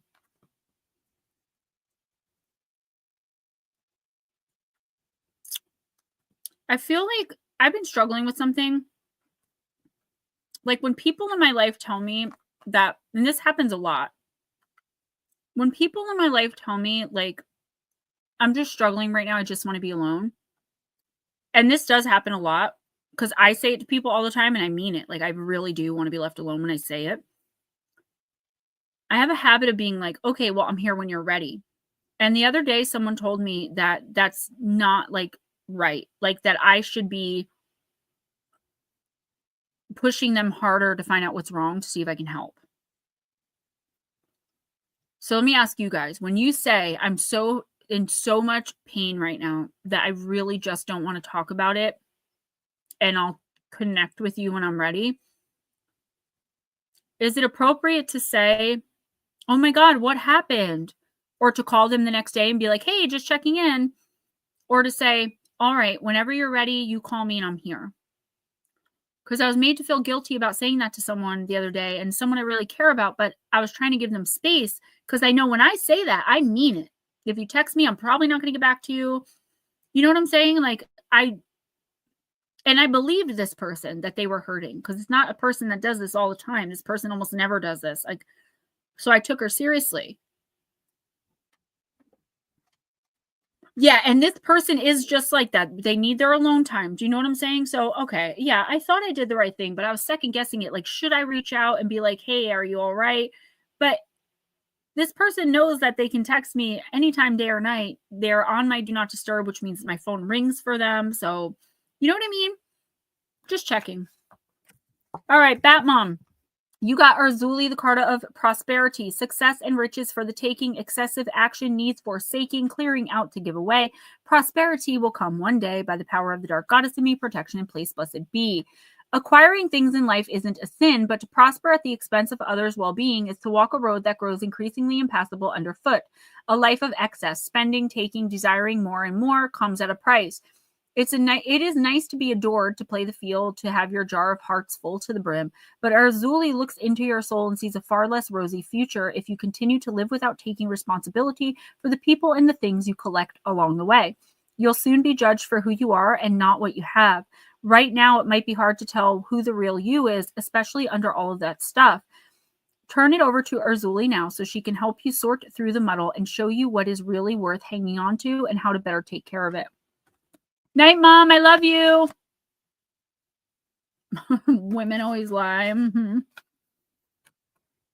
Avoid borrowing too much money. As strings are always attached, a lie is exposed. Time to choose the right person for you and stop stringing others along, Batmom. Gosh. Clean out your space and give your unwanted items to a good cause. Recycle more, waste less. Be honest in love. A debt must be paid. Okay. Definitely feel like somebody owes you money or borrowed something from you and didn't give it back. Black Dragon, of course. Bacon. And you're like getting really pissed about it. This is the universe saying, like, is it really worth all of you expending all of this emotional energy, like anger, agitation, frustration, even? That sounds good. You guys are making me so hungry. I baked brownies the other day. Sorry, Batmom. I'm going to focus. Let this person go and be judged for what they did to you, right? Because karma's real and it will come back around to them. There's nothing you can do. You can't force them to be a good person or to behave in a certain way. I also feel like it's like, you know, someone's stringing you along. This doesn't have to be romantic. It could be like a friend that's pretending to be your friend or a guy that's pretending to be in love with you. Like, you know that they're stringing you along and you know there's someone better. Like, so let's use friendship as an example here. You know that your best friend literally hates you, treats you like dirt, treats you like garbage, but it's the only friend you have and it's supposed to be your best friend because you've known her the longest or whatever. So you put up with it, even though there are other people around you that you could be spending your time with that may be more genuine. Stop doing that to yourself. Put yourself on a pedestal in your relationships, not in a conceited, narcissistic, nasty way, but in a way of like, I know what I bring to the table. I know what I will accept. I know what I won't. And that's it. Start matching energy. Cut people off. I feel like, you know, someone's lying to you about something. You don't have to do anything. In the next month or two, not week or two, month or two, it's going to be exposed. The problem there, maybe it's a problem, maybe it isn't, is that once that lie is exposed, there's no going back. You can no longer pretend you don't know. You can no longer feign ignorance. You are going to have to make a decision, Batmom. For better or for worse. And remember, choosing the lesser of two evils is still evil. Choose what is best for you and you alone. Even if it breaks your heart in the process, you will heal. This person is going to be a lying snake for the rest of their lives. That's their like path on this freaking existence. I almost just cursed. I'm so agitated with this. All right, Miss Casey, we're going to use the Oracle of Visions.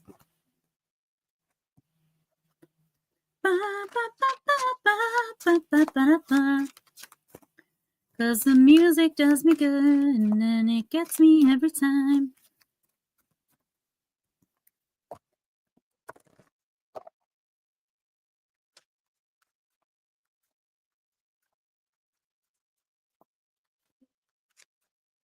Yeah, and I just see how many lies they're going to tell. Like, just sit there like, oh, okay. Mm-hmm. Yeah, all right. You don't know this person, but she calls you when she's too sick to take the bus to give her a ride to the hospital. But you only met her once and said 3 words to her, right? All right, Miss Casey, you got card number 19. There are no titles on these cards, so let's see what it's about.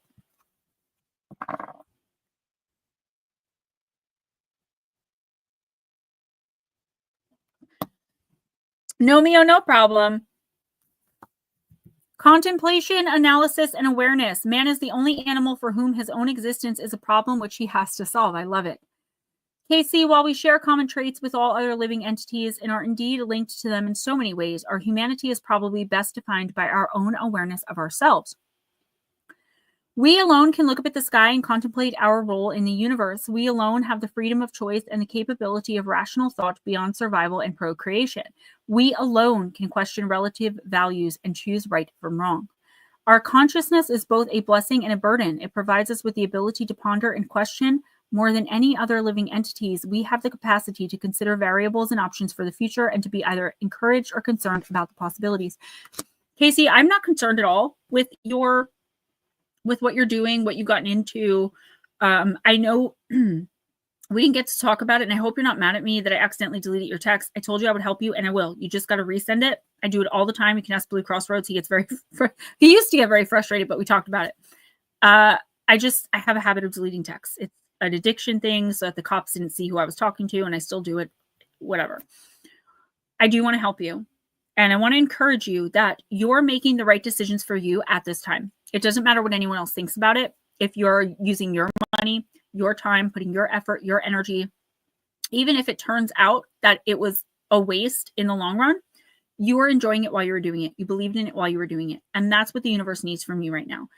So you put your focus into something and or someone you believe in and help them as best as you can, because it's bringing you joy in the devastating situation you're living in.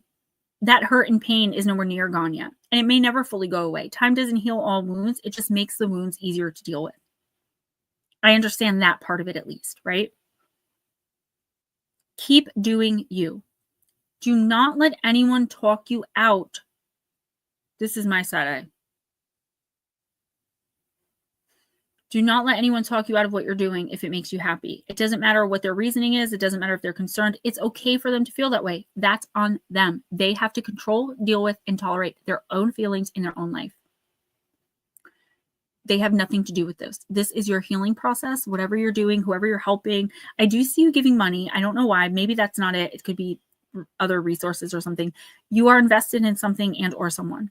Stay invested, regardless of worrying about the outcome. And if people are genuinely concerned and they express that, that's okay. But that doesn't mean you have to do anything about it. You can just take it in, say okay, and move forward. This is something you need to do right now, so keep doing it. Lotus Girl, we're using Black Moon Lilith. Then, guys, I am out. I'm going to do 20 minutes of yoga and go to bed because I have to get up again at 6:30 in the morning. Please remember to donate if you can to PayPal or Cash App. Watch the shorts. I'm constantly doing them. Monday will be Night Siege, the standoff in Rome, Ohio in the summer of 1981, part 2. So if you didn't see last week's, I'm going to link it in the description box and probably the pinned comment. We're also talking about the standoff between the Suttons and Taylor families with what everyone called horned owls, even though they were green goblin-like creatures that literally floated down from the sky. It's interesting. Trust me, you're going to want to watch it. Oh my gosh, you guys are so funny. I can't. All right. What is going on with my bestie? Jupiter. Expansion, prosperity, and growth. Card number 27. This is what I want to see for you, girl. It's a positive sign from the universe when the Jupiter card shows up in a reading. Jupiter is the 5th planet from the sun and the largest in the solar system. Just like its physical size, it manifests growth and expansion as it moves and speaks with the planets in your chart. Jupiter is here to light your way toward progress. You can also feel the urge to delve into your spiritual and shadow work practice or have the opportunity to teach others. Jupiter represents knowledge and the higher perspective you gain from spiritual ascension. When this card appears, expect new people, places, and experiences to come into your life and elevate your consciousness. Travel can be incredibly healing for you at this time. I know you can't travel. In ancient Roman mythology, Jupiter was the king of the gods, known as Zeus in Greece. He controlled the sky, thunder, and weather. Jupiter rules over the optimistic fire sign of Sagittarius and the intuitive water sign of Pisces, with each representing one of the planet's two sides. Sagittarius invokes the lucky, expansive half, while Pisces invokes the spiritual, intuitive, and imaginative side. In your birth chart, your Jupiter sign can indicate how you can create wealth, experience, and growth in your life. Tennille, I want your birth chart, by the way. You got to email it to me or give me your info. I know I've done it for you before, but I need to study it because I have an idea about something for you. It reveals what comes easily to you, what your talent is, and your key to abundance. Identify your Jupiter sign in your birth chart and check the following list to see how you manifest through this planet of growth. I'm going to go through these quickly, but obviously if you need more help, let me know. Jupiter in Aries, forward-thinking leadership. In Taurus, pleasure and sensuality. In Gemini, communication and social connections. In Cancer, counseling and nurturing. In Leo, self-expression and generosity. In Virgo, service and organization. Libra, relationships and equality. Scorpio, business-mindedness. Jupiter in Sagittarius is inspiring optimism. In Capricorn, discipline and patience. In Aquarius, humanitarianism and innovation. And in Pisces, intuition and creativity. A burst of luck and abundance is on its way. The universe is here to support you. So we talked about found money in January, that you were coming into some kind of money or some kind of financial deal was kind of going in your way. I still see that for you. It's been pushed along a little bit, maybe end of January, beginning of February. What's up, Local Squatch? We're just finishing up, but it's so good to see you. It's your breath, Gemma. Tennille, this is a financial gain for you. I don't know if it's going to be a huge one, but it is definitely a financial gain coming in. As far as all your worries, and I think I told you this in your personal, even though I didn't really like the card match in your personal, I was kind of pissed about it. So I'm glad I did your February right away. It's going to work out. I can't see how, and you can't see how right now. I'm not getting much information because it's still up in the air what's going to happen. When something is really determined by more than one person's free will, I usually can't see it because it depends on the decision 10 different people are going to make and how those decisions are going to intertwine and interact with the other decisions and then what's going to happen. The fact of the matter is you will come out on top of this. It's not going to negatively affect you in the long run. And if by slight chance it does, it's just going to lead you to the next part of your journey. If you can get away, even for a staycation, I am dying to get enough money to go to a hotel for the night and just like chill, lay in the tub. Like I don't actually tub in hotels, but like take a nice hot shower, dye my hair, all that crap. Staycations are great. It's a great way to just turn the phones off. I know you can't really take a day off. I know that, but you really have to make room and time for yourself to do more than care for your physicality. You're either sick in bed or working. That's not conducive to your spiritual, you're elevating yourself spiritually. And I'm not judging you. I totally understand. I don't drive. There's no public transportation here and Ubers are expensive. I barely leave my house to the point where I feel bad for my son because we can't go anywhere unless I have extra money for the Uber. Do you know what I'm saying? And I have a lot of shame around that. I could just start working on getting my license, but whatever. Something huge is coming and it's a major turning point, but in a really good way, even though it's going to feel like a rough struggle. Guys, I love you all so much. Be sure to check out Monday's video. Check out all the shorts. I think I've done like 15 in the last 3 days. If you text me tonight, I may not get back to you because I am planning on doing 20 minutes of yoga and just going to bed. Ghost Dragons, I'll talk to you before bed. Guys, thank you so much for showing up, always being there. If you have TikTok, hit me up over there. If you have Facebook, it's just Gemma Jade. Love you all. Have a great week, and I'll see you next Friday.